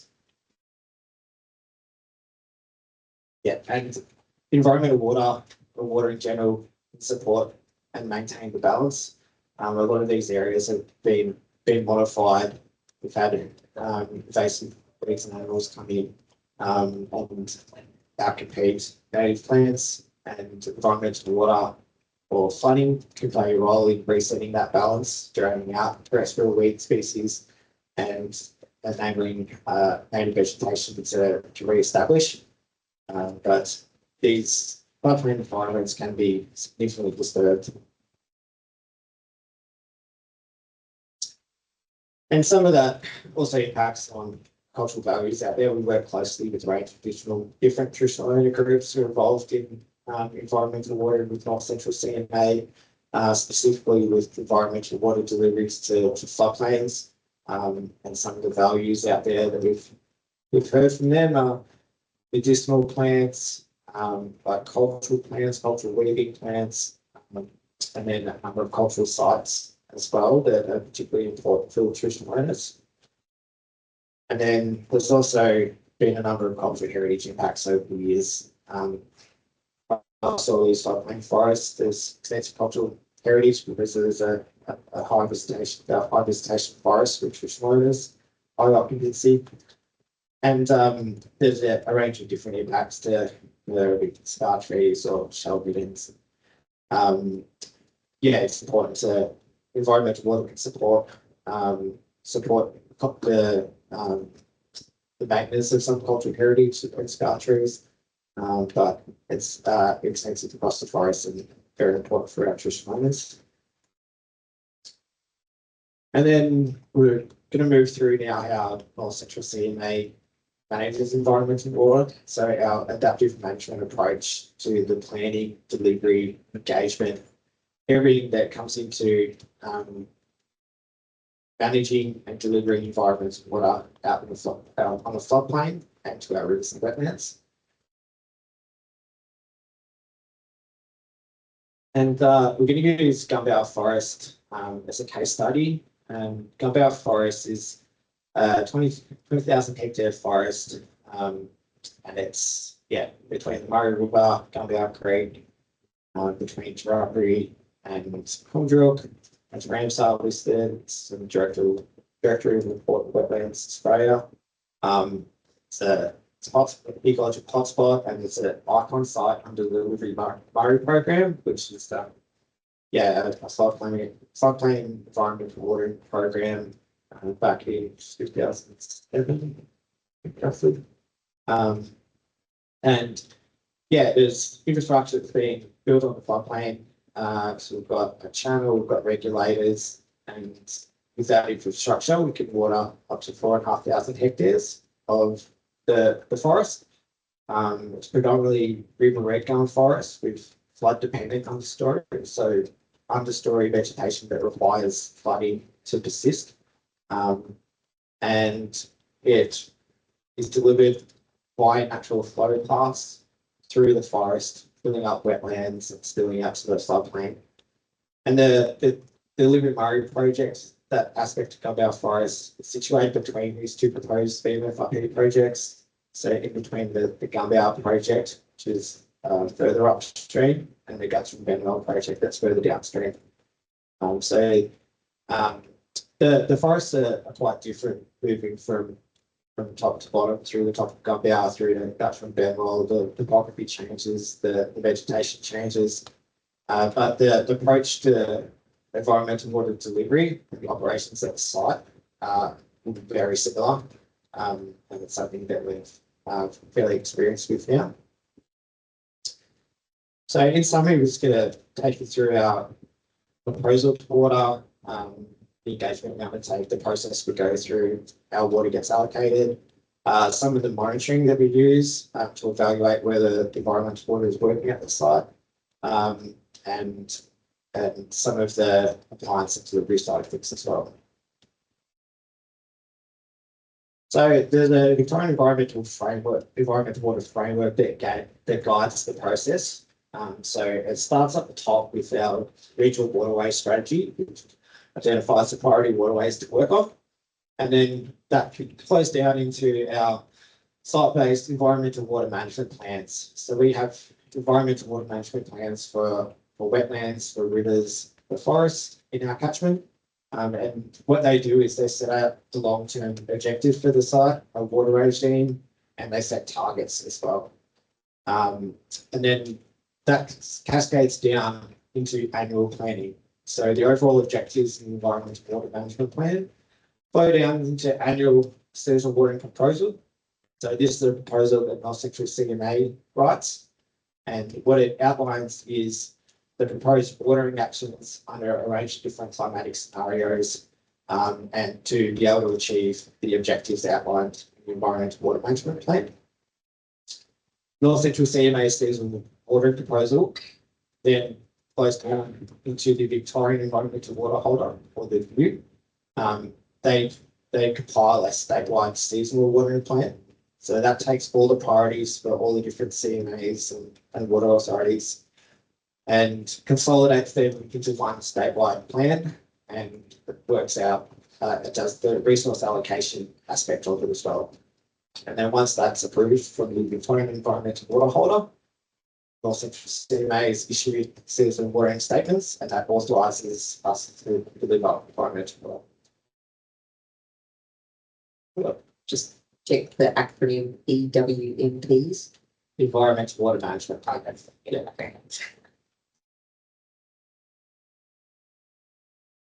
So our process to compile our seasonal water proposal, so the annual proposal, what we take into account and what we're going to step through today is how we utilise monitoring data, climatic outlooks, the engagement that we undertake with stakeholders through our technical advisory groups, the engagement with our operations advisory groups and our project stakeholders, and then our environmental water advisory groups and our traditional owners. So they are community engagement. And then through that process, we come up with our citizen water proposal with our recommended watering actions. So the citizen water proposal plans for a range of different scenarios. So this enables adaptive management based on what climatic conditions eventuate throughout the course of the year. So it enables us to start in one planning scenario, and if things get wetter, then we are prepared and ready to move into the wetter climatic scenario.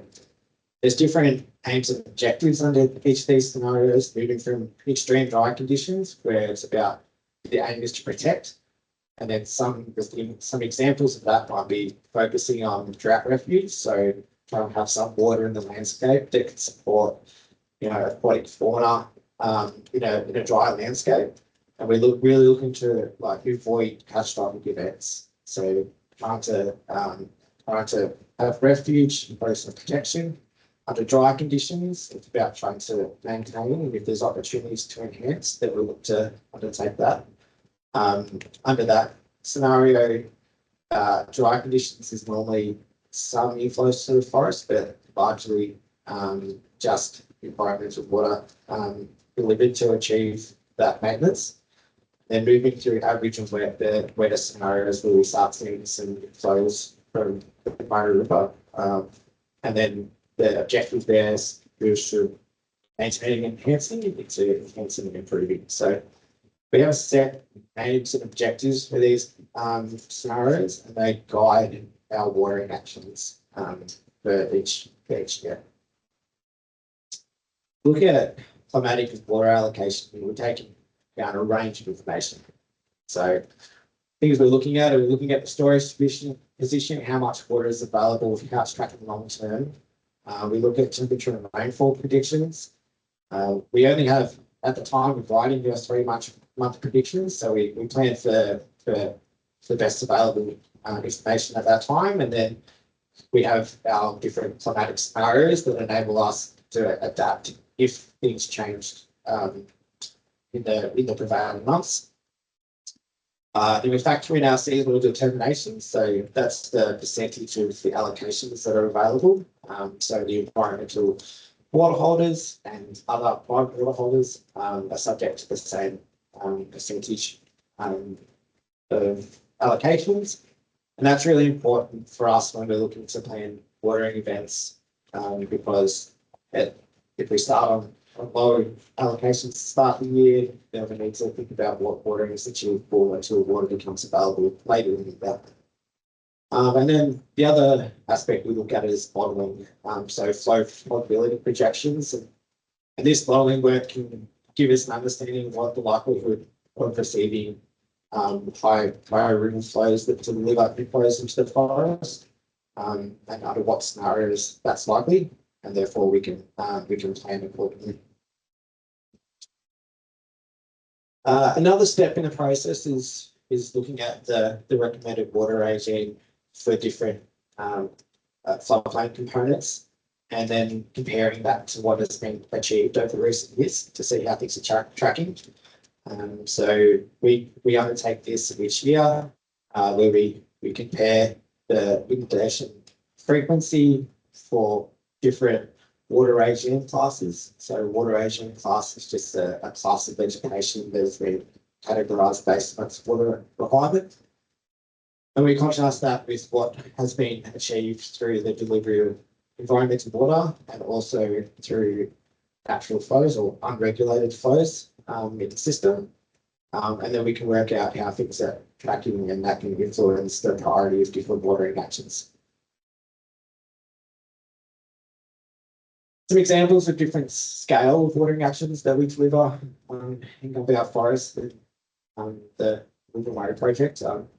It can range to delivering water to a couple of wetlands under drought conditions to provide that refuge. So in a dry forest, to have some wetlands with water in them to support fauna, support water birds, frogs, turtles.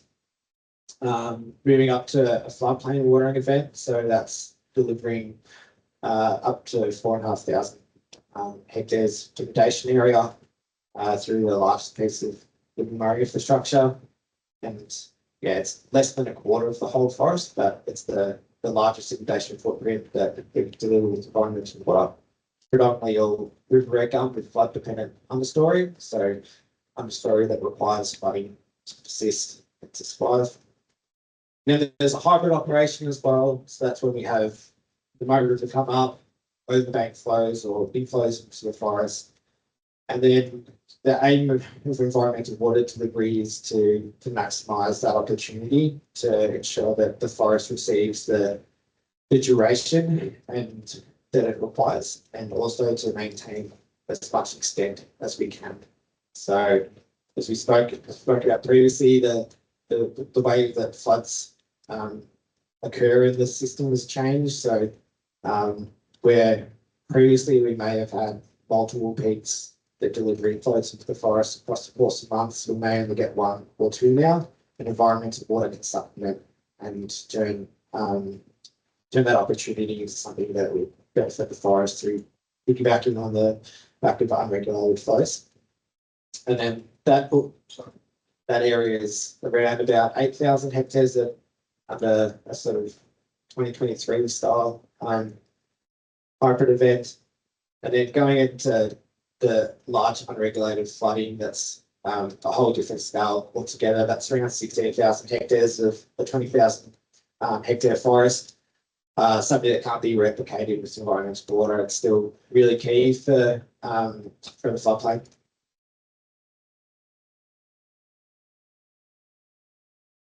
And yeah, it's key to the floodplain because it gets water to vegetation communities higher up in the floodplain.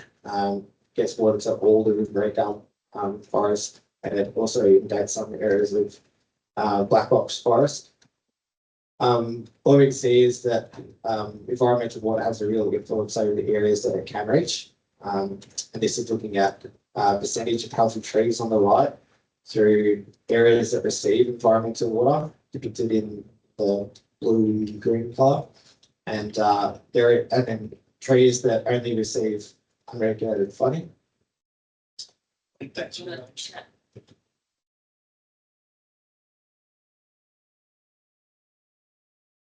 But essentially the story is that after 2005, through the millennium drought, we could see that they're both tracking pretty closely, and we start seeing some separation, and both inside and outside increased from the floods that we received from 2010 and 11.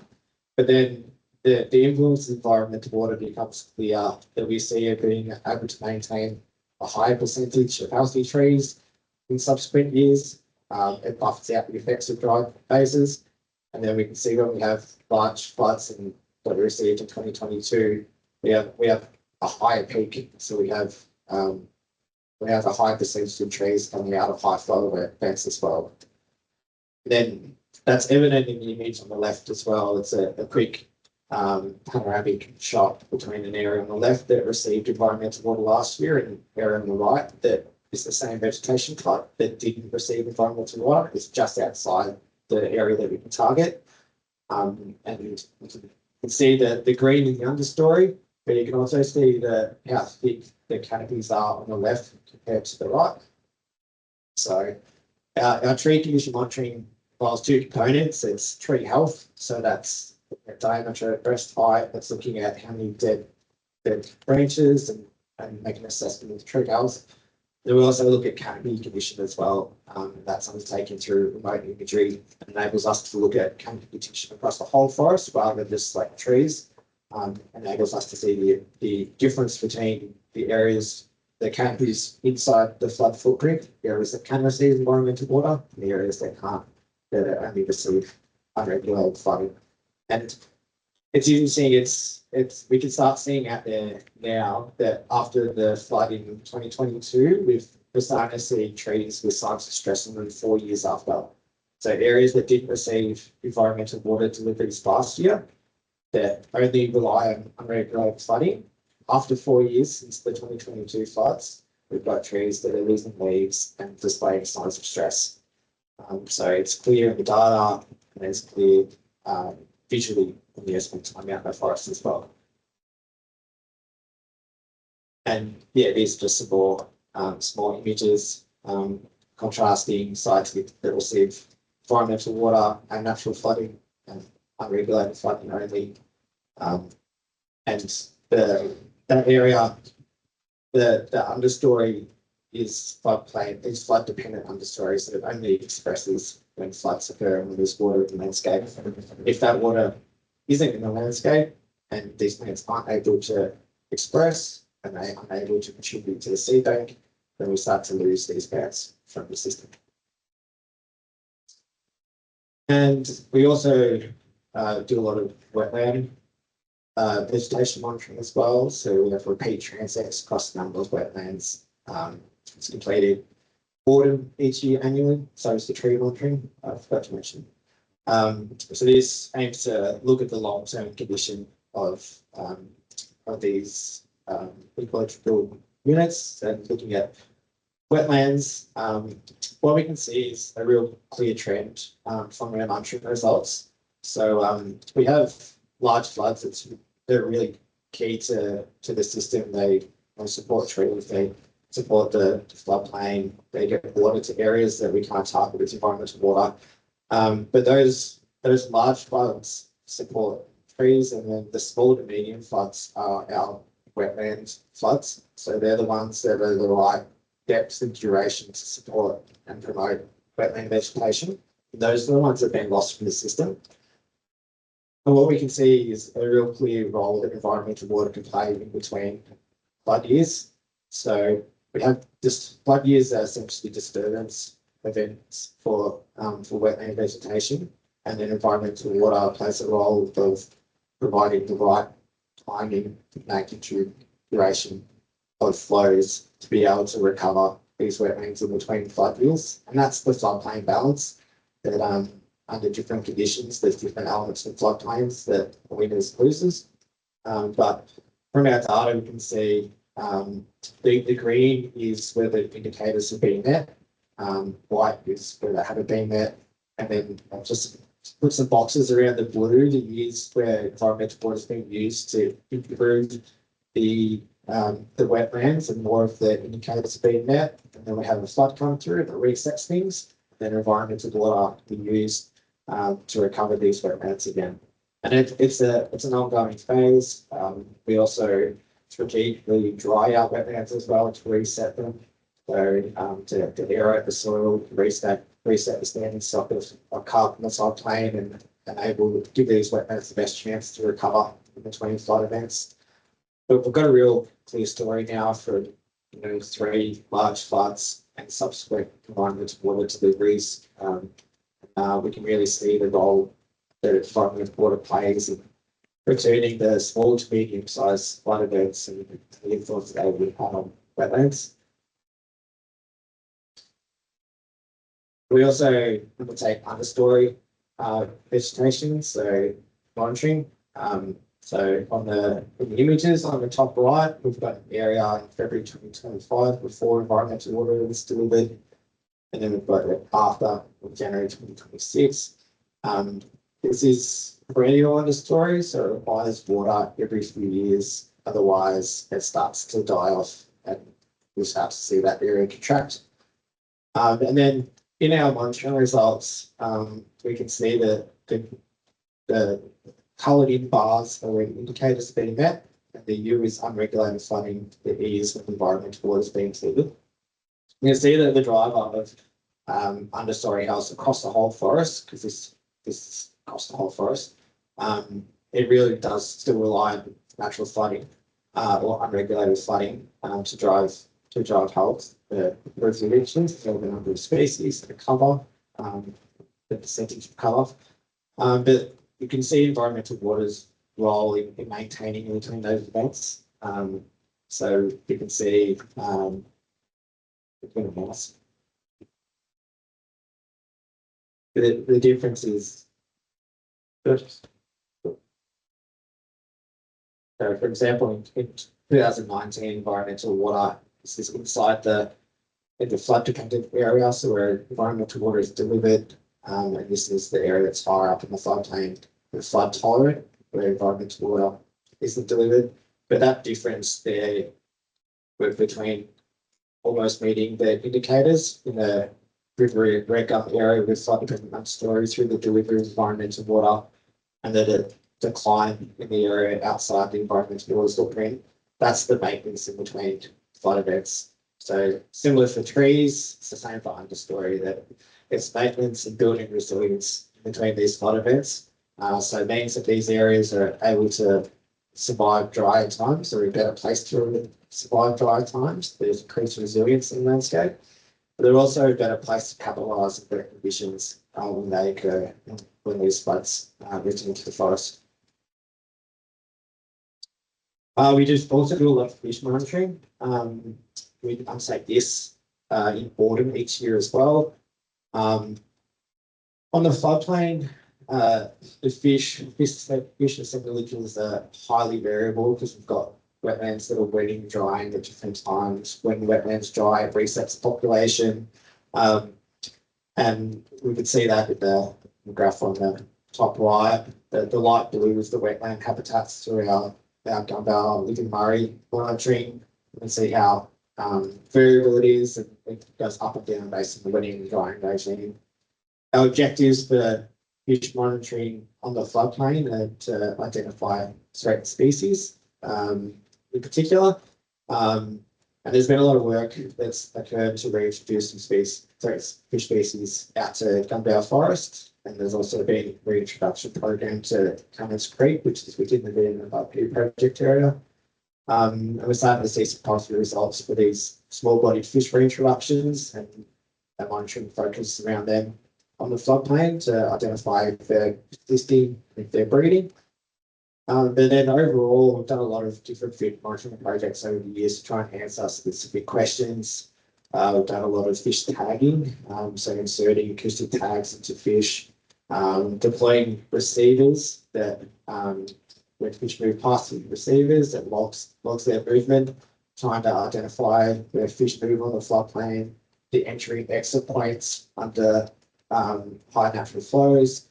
We've done a lot of work with carp, understanding carp movements, both on and off the floodplain and between floodplain habitats. And we've done a lot of monitoring looking at fishway performance. So fishways are structures that enable fish to move up weirs and dams. We've done a lot of monitoring around their performance as well. So yeah, annual monitoring to assess the long-term condition and intervention monitoring that enables us to answer specific questions that will help us deliver environmental water at the site and improve our operations. We're also informed by word monitoring. So we have two different forms: condition monitoring, so that's set sites, repeated at set months using a set methodology. And then that enables us to see what value the forest is providing each year. So we look at the waterbird guilds, so that's classifying birds into their feeding habits, their movement habits, so migratory birds, and their habitat preferences as well. And then we also undertake some intervention monitoring. So this is undertaking surveys to inform environmental water operations. So we can, depending on how much how many wetlands the water particularly is. Could be a handful of surveys, or it could be extensive surveys for 6 months to monitor the breeding water birds. We want to make sure that these water birds breed and fledge and contribute to the population, and that means that we want to prevent sharp drops of water levels that may spook the water birds and cause them to abandon their nests. So this monitoring informs operations so we can maintain stable water levels and hopefully see water birds through from breeding to fledging.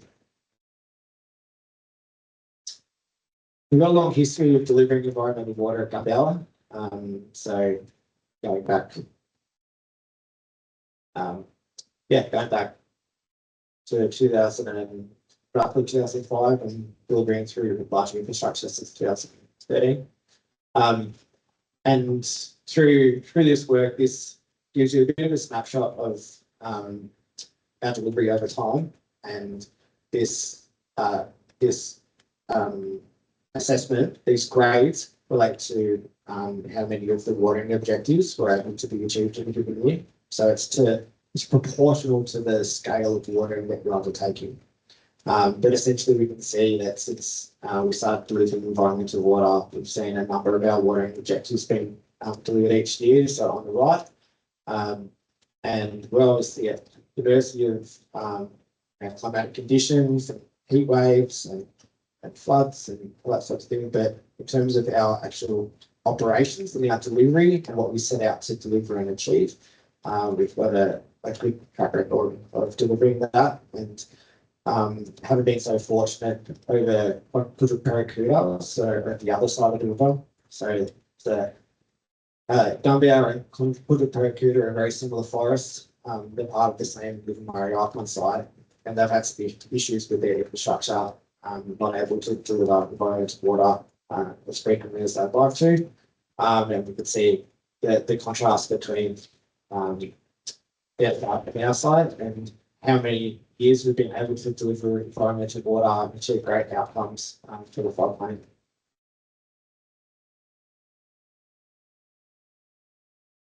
But that's the climatic conditions, the ecological information that we factor into our citizen water policy development.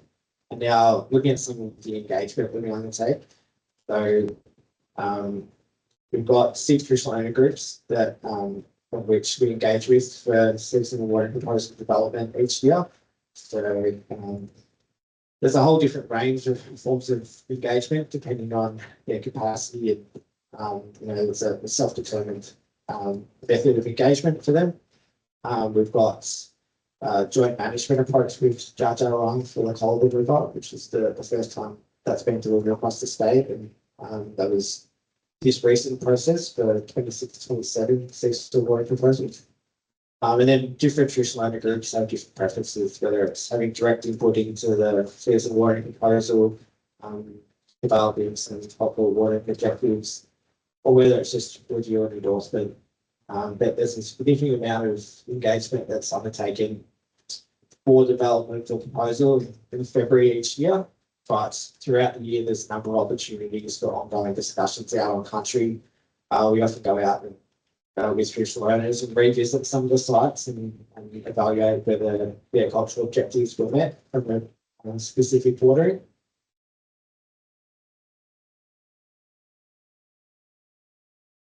I'll give Will a little break. So some of the work that we've done directly with the traditional owners of Barappa and Lamba.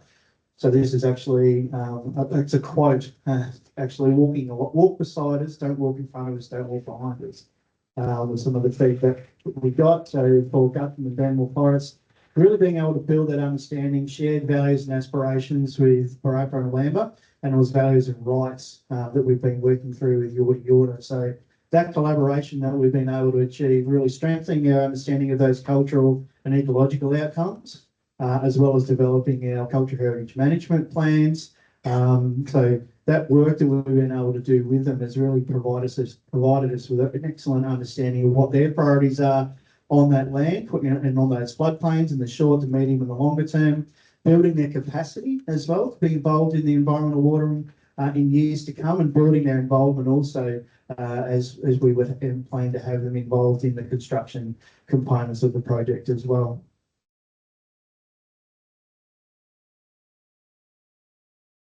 Thanks. Just going to highlight a couple of sort of small case studies, some collaboration with some of our key traditional owner partners in the northern part of our catchment. So this example is Reedbed Swamp watering. So Reedbed Swamp is located in Guthrie Forest, part of the VMFRP project. And it's a site that holds significant cultural value for Bradford traditional owners.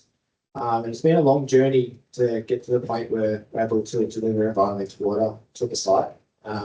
Initially, there was a grazing license that needed to be dealt with to enable watering to occur, and they were key to having that addressed. They were advocating really strongly for the forest, and they've led this process. And then through that, we've been able to now deliver 2 pump deliveries to the site. And then you look, the top right is before, and the middle is after. This is a site that was heavily degraded. It was grazed by cattle for decades. It's called Reedbed Swamp, but it was just covered in thistles when we first looked at back in to start the process back in 2016.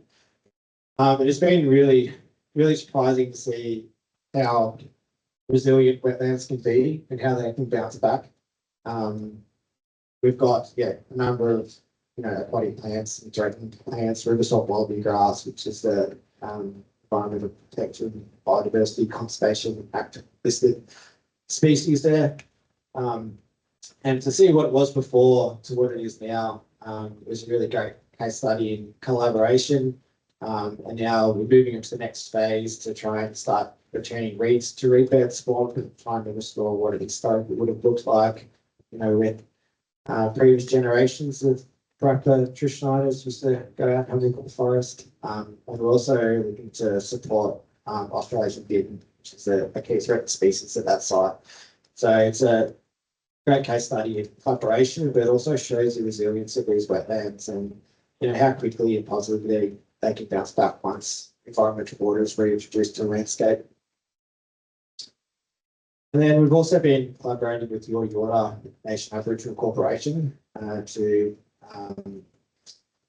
return threatened small-bodied native fish to Cameron's Creek. So these are fish that would have been historically present in the site, been locally extinct through a number of pressures. The key species are southern pygmy perch, purple spotted gudgeon, and olive perchlet. And there's been a collaboration to breed and release these fish back into Cameron's Creek with the hope of one day having them persist naturally. We've had a range of traditional owners that have joined us for monitoring to identify if breeding has occurred, if these species are persisting, and also to undertake the physical stocking as well. So it's been great to have them involved. And then we also undertake a range of different community stakeholder engagement when we're developing our citizen work proposals each year. So we have a lot of different environmental water advisory groups that we meet with. And we also meet with a range of technical advisory groups. So these include ecologists that have worked on the systems that are bringing in the particular expertise that enables us to test different watering scenarios, get an understanding of the potential benefits and risks of different operations, looking at a specific ecological focus. And then we also have a direct engagement with a range of different stakeholders, Field and Game, BirdLife Australia, Turtles Australia, and that all feeds into our seasonal work as each year. Then more broadly, our comms, our communications for our environmental water program. It's led through long-term strategic documents and undertaken annually. And key audiences are our environmental water advisory groups. So they're really important for us as a conduit out to the community. So we've got a lot of local people from different areas that live on these systems, and having their input and their ability to communicate with their community is really key for us. We also have engaged with our traditional owners, both formal and informal, to a range of different projects that we collaborate with them on. And then we have direct engagement with our agency partners, land managers, Parks Victoria, Department of Environment, Energy and Climate Action, specifically the Forest Fire Management crew. And then these partnerships are key for our operations. So we work very closely with Gold Murray Water in particular to deliver environmental orders to the site, to open and close regulators. We work with land managers to open and close tracks, to support visitation. I work with the Shire Information Centre in Kirina to provide up-to-date information for the communities to take up. And it's a long-running collaborative relationship with a lot of different partners.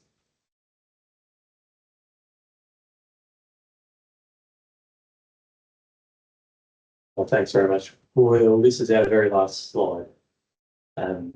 So I hope our presentation sort of met our objective of describing and giving some confidence in the approach and the experience that the North Central CMA has in managing environmental water in the region that we're lucky enough to work with. I just wanted to finish our presentation by making some key points and reinforcing some of the content of the presentation. And the first one, which I opened with at the outset, is that CMAs have a really long history of working with traditional owners and the community to restore really important landscapes. And Will's given a great example of the way we've gone about that in Gunbower Forest, and there's many other examples that we could point to. But as I said at the outset, we're entering our 30th year of operation, and many examples that we could draw on across those 30 years where we've worked with partners to plan, deliver, monitor, evaluate, and go again through that cycle on improvements to the important ecological and cultural landscapes in the region. Our floodplains do face an ongoing threat from river regulation, and Will spoke a lot about the balance necessary to address those threats, and provided that example of our work in Gunbower Forest, where works like the Living Murray works and indeed the VMFRP works and measures help address those threats and provide us with a chance for a balanced approach to recovery of those systems. And our adaptive management approach, which Will again outlined, really ensures that our approach to restoring these landscapes is not a set and forget approach. It's a rigorous one, it's a robust one, it's a very well informed approach to restoring these landscapes and ensuring that works like the Living Murray Gunbower works, and also into the future perhaps the Victoria Murray floodplain restoration works and measures remain contemporary to the needs of the floodplain ecosystems that we're working with and the communities that surround them. Thanks, Mr. Drust. So that's the completion of the presentation. This is anything that the gentleman from the NC can assist the committee with. So,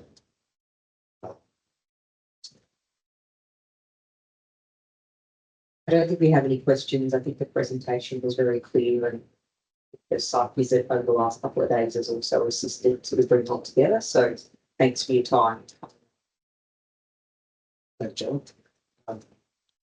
So now going back to the opening submission, we've noted on page 2 there, there's a footnote, a reference to some other documents that were in the Central Committee, and we haven't put that into the file materials.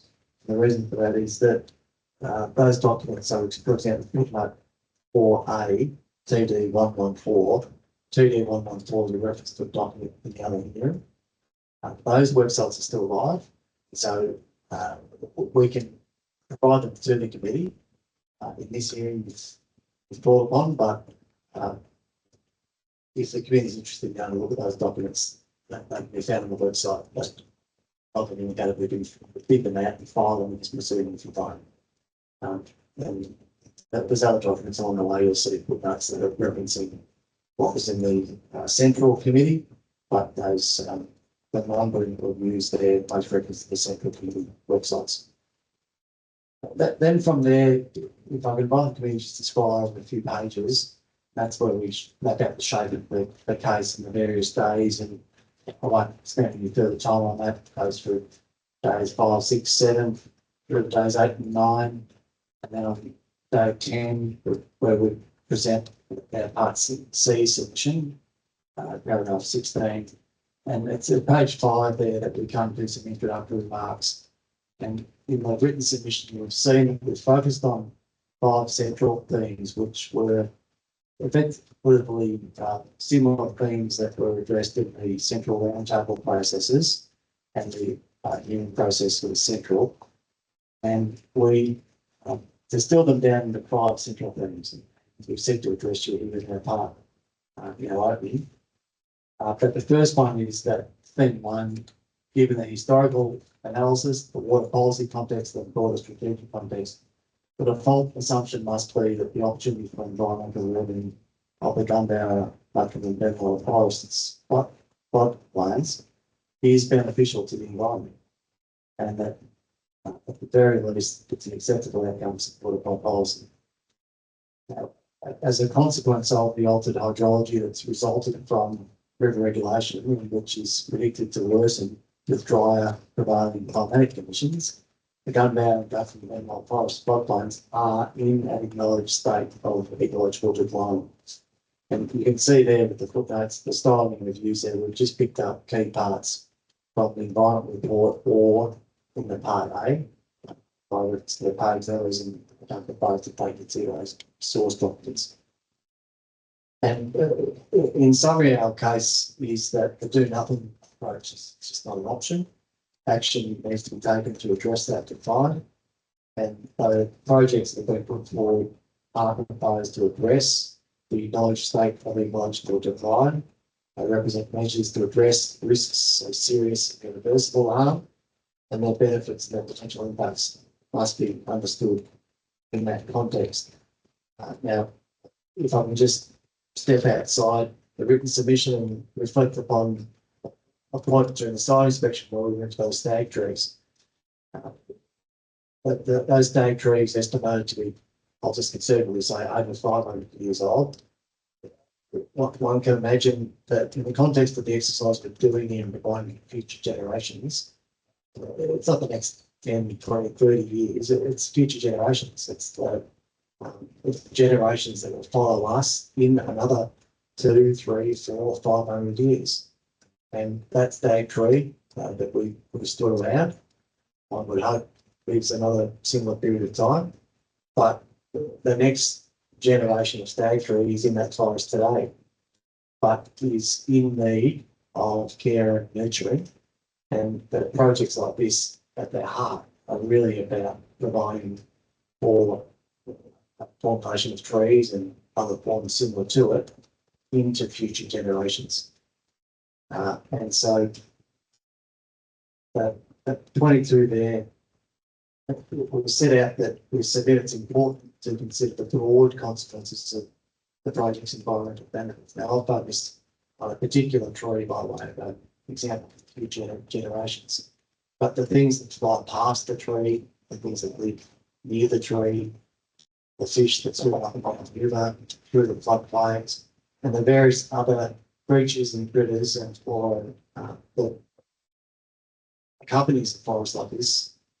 Really, it's broad scale. We're talking about particular geography in the border of Victoria and New South Wales that reaches into an ecology and an ecosystem that's much broader, really at the world scale, because some of the wetlands and the forests that we're talking about here host migratory birds that fly all around the world, spend time in this part of the world with the time to the year. And so it's no small claim to say that this is a project that does touch upon that international scale. It's locally being executed, but with far-reaching consequences for the broader environment.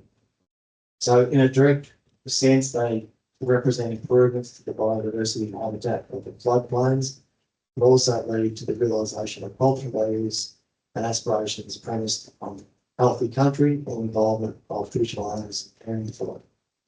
And then a wide range of social and business benefits can be achieved. You'll hear more about this in due course, but hopefully in the presentation you've heard from the CMA this morning, you can see how seriously and meaningfully the CMA takes its role in community engagement with a broad spectrum of the community, with a particular focus in working partnership with the traditional owners. There's been some opposition to this project, and it's often the case that projects run forward. Some of the opposition has come in the form of guarded support, but what they say about that is they're under the banner of opposition or participation in the process, ensuring that the process leads to an outcome with that particular person's supervision or involvement. That is, they're looking for the same benefits, they just want to make sure it's done properly. Other submissions that come forward, largely premised with contentions that it would be possible for an alternative to the project to deliver alternative benefits. That may or may not be the case, but what's significant in terms of the task of this committee is that those sorts of contentions, they're outside that scope of the matters that we've been asked to consider, or they were addressed, at least in context and as context, in the EDS central hearing in the round table. And again, was opened with this morning, Member McMillan, if you've been asked not to revisit those matters. And so for all those reasons, and beyond providing information that is required to assist you in your task, we don't expect to address those contentions further in context of this hearing because they're outside the scope or they've previously been dealt with. Now, we are here to participate in the process. We understand that the committee will provide submitters with the option to make some submissions, but it may get to the point where someone might go down a pathway which really is beyond your scope and ventures into an area. We will be respectful of submissions on the way. We don't anticipate needing to put our hand up, but it might be that the committee detects that someone else is doing that. And what I'm really doing in this submission to you is really putting on the record an invitation to submitters that are in that category, if they can consider their positions, consider their submissions, and really focus on the task of the committee, because it may be that they'll drift into an area which effectively and likely will be a waste of time. But in any event, that might not occur, couple of answers. The second theme two, is provided the environmental watering program is operated to resemble natural circumstances, it must follow that both the environmental risks and benefits of environmental watering are consistent with the natural circumstances and hence are acceptable outcomes. You'll receive quite a lot of evidence about this in submissions in respect of the delivery of environmental water to the floodplain through the operation of the proposed works and predicted outcomes. And environmental watering takes place in the context of a well-developed framework, enshrining processes and monitoring, reporting and evaluation and adaptive management. We trust that the summary from the gentleman just before has illustrated the ongoing monitoring that the CMA does as part of its day-to-day operation. It's ongoing reporting, evaluation and ability to execute adaptive management. There's inherent dynamism in nature, inherent uncertainties, but the adaptive management approach enables environmental water decision makers to respond in a timely, effective and flexible way to the needs and responses of the environment as it responds to environmental watering and its ecological and climatic conditions of. Then across to the top of page 7, risks and benefits of environmental watering. to the biodiversity values of the floodplains are addressed fully in the environment report using a methodology explained to the committee and subsequently endorsed by the Secretary to DECA, which is the relevant regulator in respect of the other packages. And that's in the assessment of the overall improvements to biodiversity. AOB, that's been called. And this enables an understanding of how the projects enable a more natural inundation regime to meet the ecological needs of the relevant floodplains. How this is anticipated to lead to benefits of the projects, both in terms of overall improvements to biodiversity and more broadly. I reference there to more broadly is that concept I spoke to earlier about the broader benefits of this project, not just to this particular geography, but because it touches ecologies and ecosystems that are much further afield. Our case will address similarities and the methodology, including so far as relevant matters that have been considered by the committee, the minister, and the secretary to DECA before now. Third theme is that the proposed project works have been thoroughly assessed in the environment report against identifying relevant potential environmental impacts that can or maximum or worst case impacts. And you'll receive evidence and submissions in respect of the potential impacts of the proposed works as part of the projects, including in respect of the manner in which the projects have been designed to avoid and minimise impacts so far as reasonably practicable in construction and operation. But the reality is that projects like this have impacts. During construction, earth is exposed, there is some vegetation that requires removal, there is changes that take place that will be visible during the construction period. But once the construction project is completed, those, if I can call them, exposed construction impacts quickly heal or quickly overcome if they're not bedded down by the end of the construction project.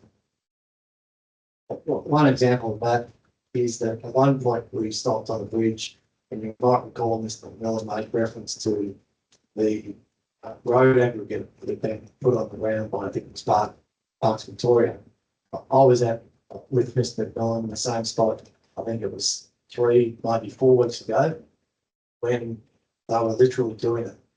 And I was struck by how quickly, in the space of that 3 or 4 weeks time, it was being bedded down just by the vehicles going over that aggregate and gravel being put down. And with this division of the committee, I'm sure this committee's well familiar with how quickly construction impacts bed down, how quickly construction footprints recover, and how the local environment just moves forward after that brief period of interruption. In the mix of it, of course, this would be a regulated project, like construction environmental management programs that would take place, and you would have experienced contractors engaged by experienced bodies like the Republic and those that would deliver the business here. And so at 32 there, we're pointing to the assessments accounting for the worst case scenario. But of course, the worst case is not what's sought to be achieved, but it's what's been assessed. Robust controls are proposed to ensure that these impacts don't eventuate, and that the proposed controls have been considered by the committee, and their effectiveness has been demonstrated in the VMFRP context. The proponent will respond to any specific contentions in respect of adverse environmental impacts of the proposed works where evidence and further submissions if necessary. Themes 4 and 5, conscious that the committee has read this, listed there at the top of page 8 and 9, but theme 4 deals with the identification of potential significant environmental risks. It's rigorous and effective to inform the implementation phase of the construction and operation of the projects in accordance with ecological sustainability, cultural values and acceptable outcomes, And 35, establish federal and state statutory water regimes, the incorporated document with environmental delivery standards, together with the principle of adaptive management, provides a robust framework for the construction and operation of the projects to achieve the intended benefit. At 34, during the course of the case, we'll explore how the development of the design has proceeded with steady focus on how benefits can be best achieved with impacts avoided and minimised so far as practicable, and the conclusions of the specialists' assessments, how they have informed both project design, including avoidance and minimisation, and consideration of project alternatives, and the development of robust project controls, both to ensure potential environmental effects are avoided, and where avoidance is not possible, managed within acceptable parameters, or otherwise to complement and refine existing regimes to create new frameworks for the delivery of environmental relief.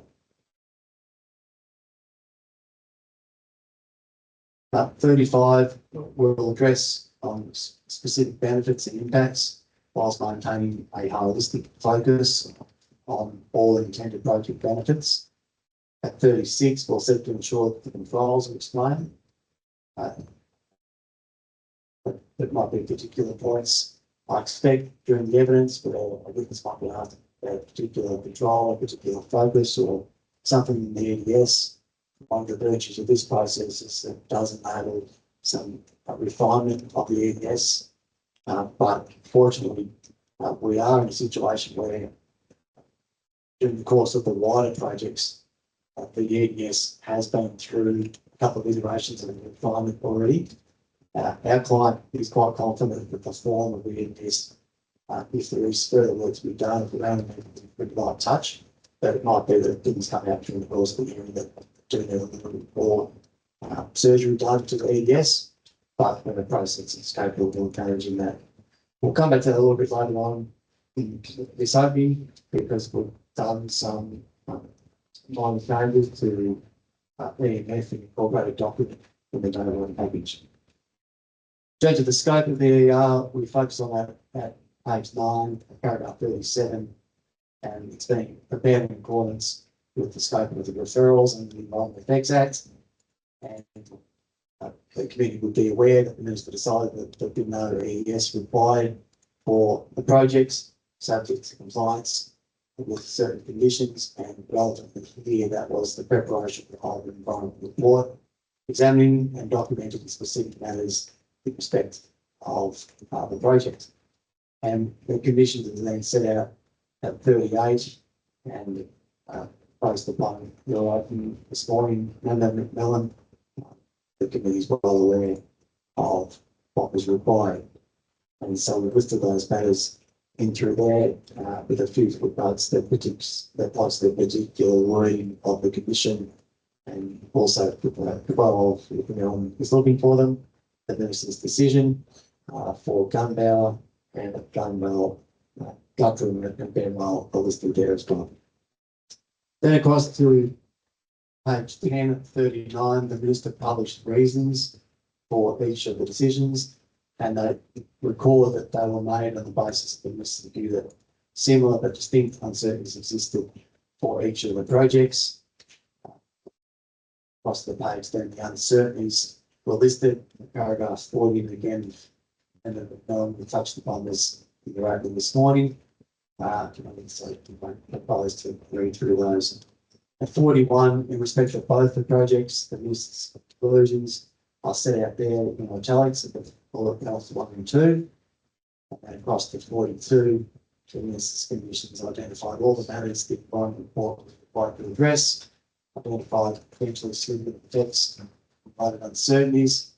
The minister considers required assessment of relevant to the committee's advice and the clause 5 of your terms, and identified that other potential effects should be addressed with other relevant statutory requirements. And in this hearing, we'll continue to focus on the environment report and the potential effects identified by the minister consistent with the conditions.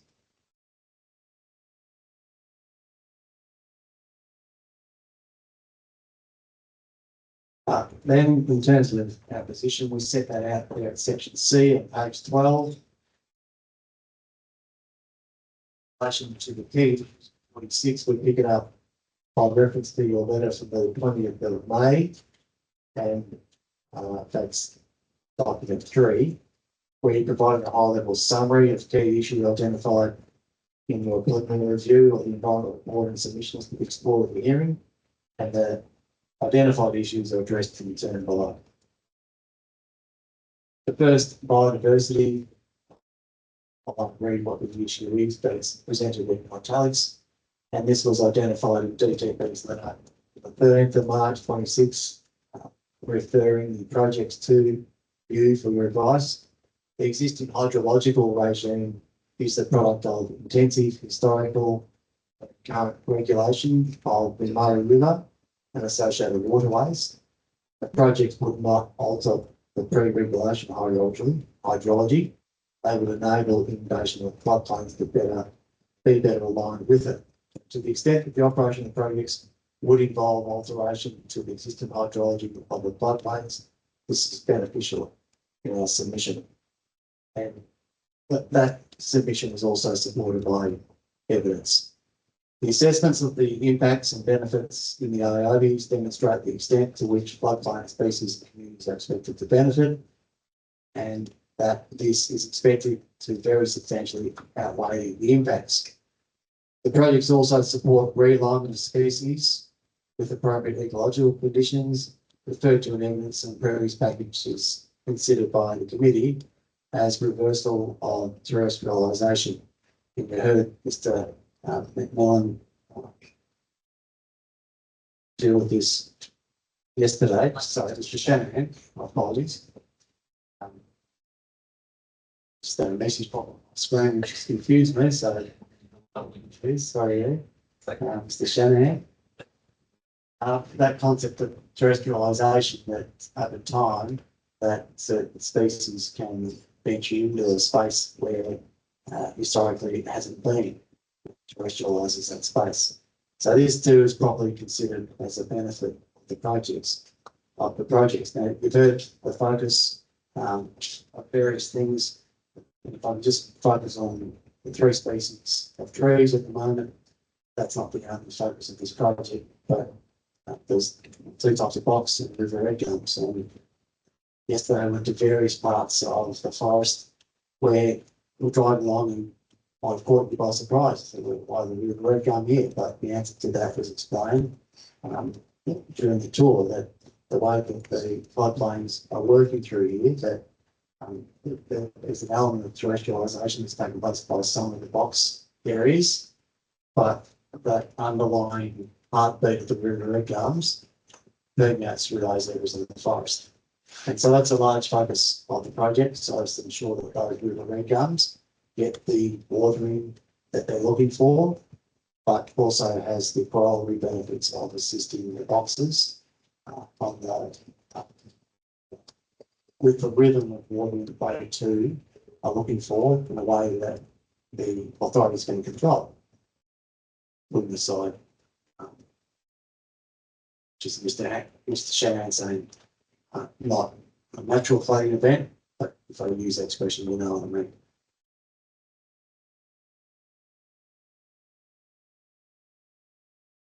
And the OBs that have been prepared for the purposes of an environment report, as noted above, the approach consistent with the approach and methodology adopted for the previous packages.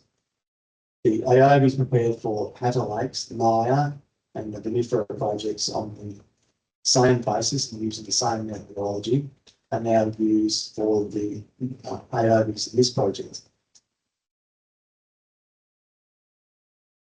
There's quite a lengthy footnote that's at the bottom of page 12.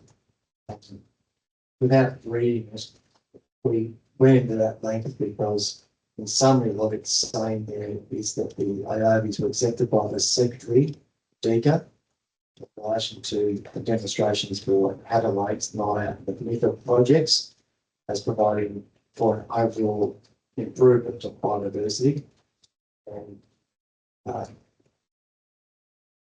there was referenced in the last part of the cookbook, and we'll come back to this in a bit more detail later in the hearing, but was some conditions included in the previous versions of the incorporated documents. And I'll come to that a bit later on, but we'll be submitting to you that they're not required in respect of the projects here because of the experiences that took place at Hatter Lakes, Maya and VMFRP. And in summary, what it's saying there is that at its heart, it's about offsets, and that a couple of extra steps in relation to offsets are not required for this project because of the experiences that have taken place in those other parts of the project. We'll come back to that a little bit later on, but I just wanted to explain that's how I put that 30 is something. And at the end of 54 there, if I didn't read before, that the IOB's methodology and basis been agreed by the secretaries of DECA to demonstrate that those projects will provide for an overall improvement to biodiversity. Now, in terms of the submission of DECA in this hearing, and in italics there, the DECA submission is summarised, and that's effectively where DECA says what we've just submitted to you. They point to the previous experiences and I point them to this environment board, and for the purpose of this assessment, DECA has concluded that the Gunbower and Guttram Benwell floodplain restoration projects can deliver an overall improvement to biodiversity over the long term, subject to implementation of the EMF and delivery of environmental watering and adaptive management obligations. This conclusion is more strongly supported than the earlier VMFRP assessments, reflecting improvements in the dynamic hydraulic model, EVC response analysis, and IOB material, which together provide a more robust evidentiary basis for concluding that biodiversity gains are likely to outweigh the localised construction impacts. This position is consistent with the approvals for other VMFRP sites, and that overall biodiversity improvement for this project can be achieved through restoration of floodplain hydrological processes and associated recovery of ecosystem function. Construction-related impacts are localised, finite in extent, while benefits accrue across substantially larger floodplain areas and are sustained through long-term environmental monitoring and adaptive management. And on the basis of assessments of threatened species outcomes in particular, DECA concluded that these outcomes directly support recovery objectives for the most vulnerable floodplain dependent species and underpin the conclusion of overall biodiversity improvement. And it's in this context that the second component of the issue identified by you, and that is how this all relates to the offsetting requirements, is answered. As stated in the DECA submission, accordingly consistent with the bespoke assessment of overall improvement to the biodiversity framework, so the IOB, and the intent of the conservation works exemption applied previously in the projects as other parts of the VMFRP, DECA considers that native vegetation offsets are not required. That's that part of the incorporated document where we submit. We'll be seeking to convince you that it's not necessary to have those extra steps here because DECA's gone to that government step. Thank you. And is that where it's just a clarification and I'll notice if you would like.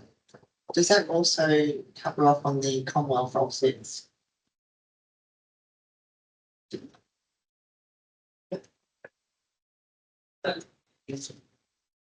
So I expect at this point that the committee has got the point proceeding made, so I won't keep reading what's else. The next issue was above paragraph 59.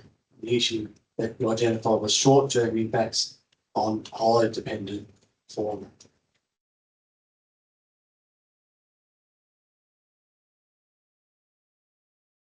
The floodplains host very large numbers of large trees and hollow-bearing trees.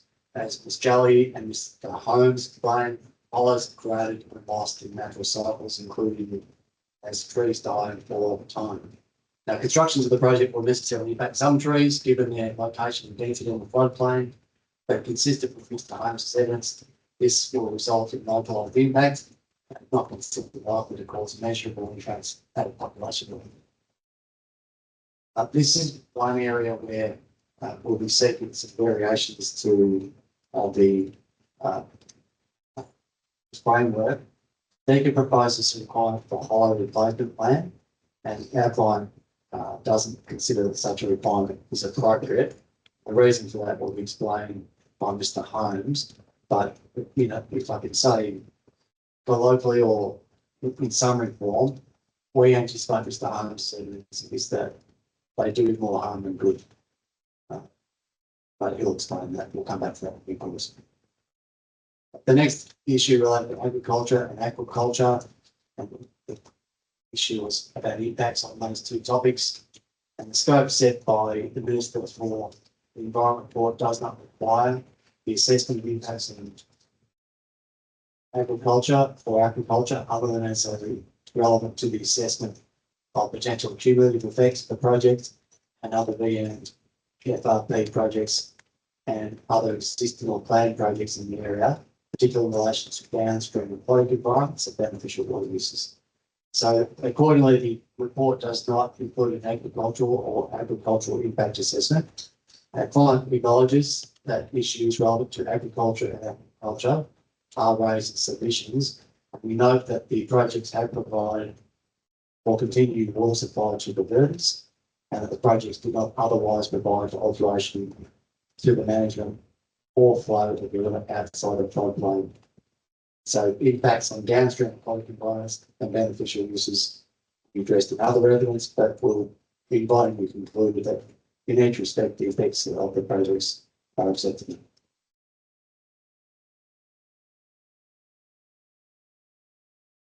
Just mapping out the rest of the day, remember Macmillan, and I've got about 4 or 5 pages to go.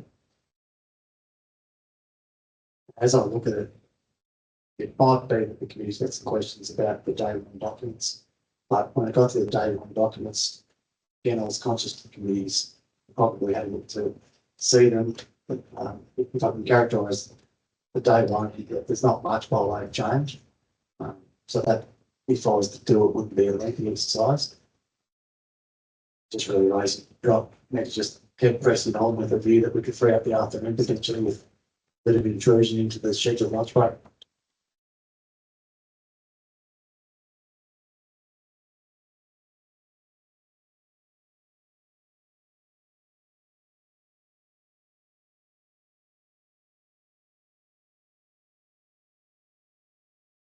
Yes, Steve. Okay, good. Just like a 10-minute break now, and then maybe continue on for a later lunch, assuming you've got maybe another 20 minutes or so. Is that, will be finished by about 1:30? Yes. Yeah, okay. Maybe 5 to 10 minutes. Yeah, thanks. We just had 2 questions of clarification before we go on in diligence tomorrow or whenever is convenient. But just trying to put a question of the offset, and I think we understand your submission. Just wondering in terms of the time, we understand what Deakin's decision's been on previous packages, but is it possible for us to make a recommendation in the absence of that exemption decisions being made? So just timing of the state offsets. And member of the case has another clarification.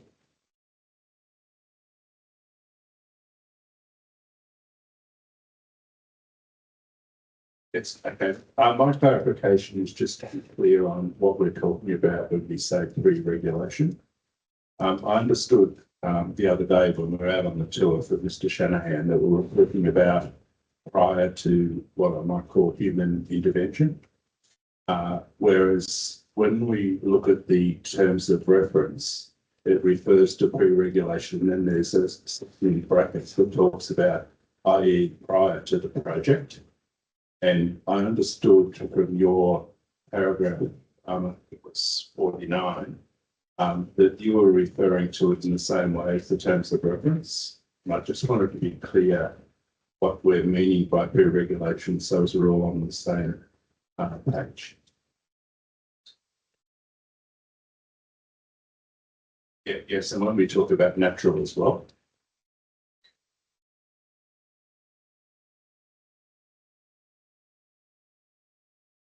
Thank you. Thank you, but that, but one hundred simple, like, do it first thing in the morning. I would say on both of them.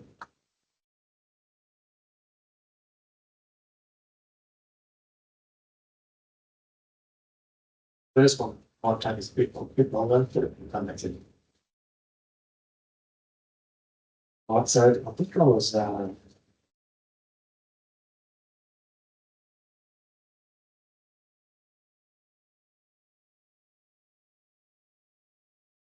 page 16, reference section to the Vertis of Cameron's Creek. And you've heard this morning, I think you heard on the site view that the project's provided for the continued supply for those diverters. And in most cases, diverters will be entirely unaffected by the projects. There's currently 8 irrigators that take water from Cameron's Creek and one down to, as we met on the tour.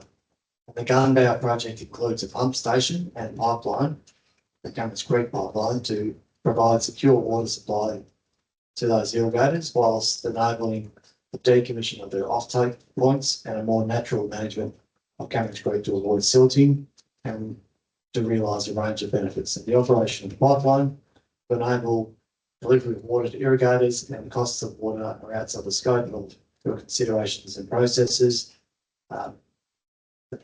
The VMFRP partner agencies will continue to engage with diverters in respect to their entitlements and security of water supply. Aboriginal cultural heritage, the issue is impacts of known, unknown, and intangible Aboriginal and cultural heritage values. The project objective 2 is listed there at paragraph 69, and cultural significance of floodplains and benefits of the projects in cultural terms are recognised as a central consideration in the report. Traditional owner aspirations for restoration of floodplain ecosystems are explained at section 3.4 of chapter 3 of the environment report, and we've footnoted there the page references and also extracts and page references and paragraph references in the part A submission at footnote 34. Impacts on Aboriginal cultural heritage values have been assessed in the preparation of CHMPs for each project as required by the Aboriginal Heritage Act. CHMP 16903 for Guthrum and Benwell is approved and has been lodged with the Victorian Aboriginal Heritage Register as an approved CHMP. CHMP 16904 for Gunbow National Park is under evaluation by the corporation. It's the Yordi Corporation. As set out in the Part A submission, traditional owners and interested parties have played a meaningful role in the design and development of projects through long and close consultation and engagement. And that's intended to be continued to be directly and meaningfully involved in the operation of the projects. And you'll hear this always evidence on this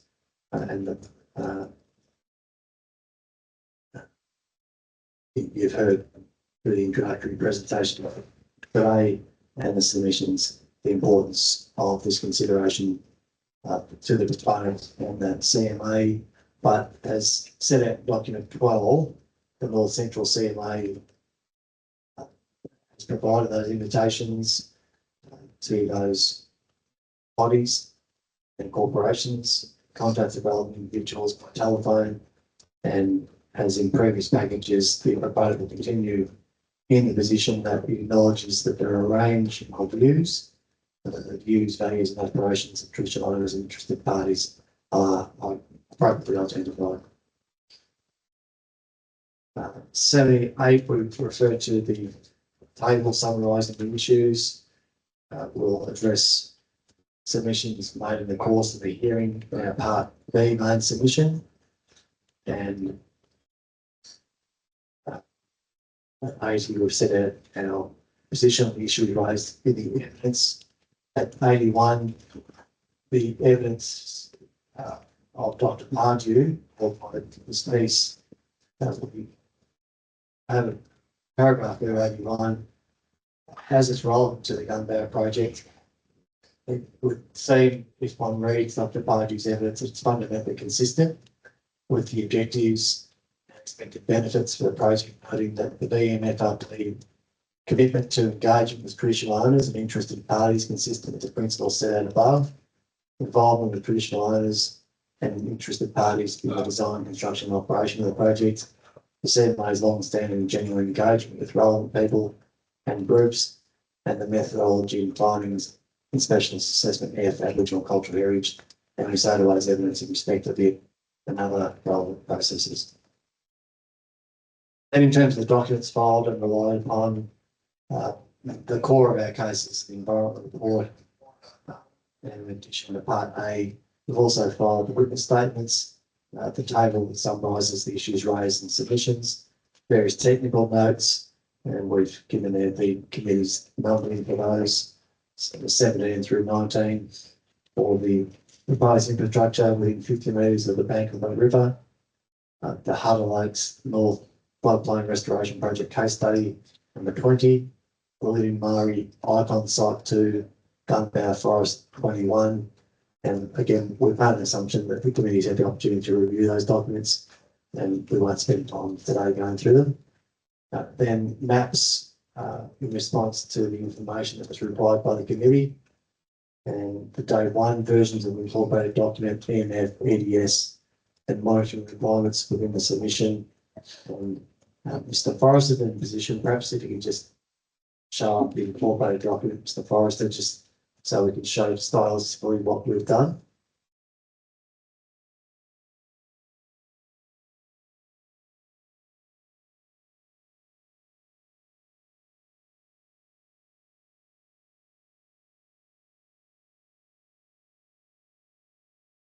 So it's used the markup tool in the document, and so where it's been crossed out, it's a markup, red. I think there's blue colouring as well. It's also, there is, so there's additions and subtractions. I think the additions are in blue and subtractions are in red. And when I say additions, often the additions are relocations from somewhere else. But then the right-hand column, there is a column that's headed, it's headed reason for alteration, and that is an explanation. You'll see that at one point there's changes have been made really in response to submission 12. That's the submission of DECA, and also submission 13. And that stylistic form of marking up document is what we've done also in the EMF and the EDS and the monitoring requirements document. And unless the committee wants to go through that in a little more detail, we'll just take them as read. But now, if that's okay, it might come up later in the hearing. People have particular questions about those documents. We don't need to go through it now, but perhaps where you sort of mentioned there was some variations from the approach in other packages, but something's been settled. Just as long as you point that out along the way when you're dealing with each issue, that's fine.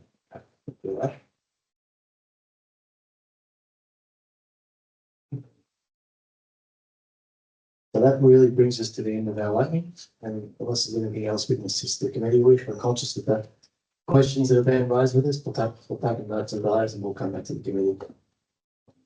Once again, summarize.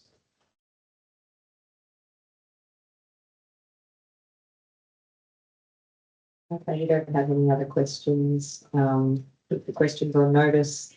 I think Ms. Alvarez has also confirmed that tomorrow Mr. Colvin is able to come a bit earlier, so we anticipate that it'll probably be before lunchtime as well tomorrow. So just FYI for other people, and if you're talking to other people, other submitters, just let them know there's an adjustment. But otherwise, I think it's closed for today, and we'll see you all tomorrow morning at 10 a.m.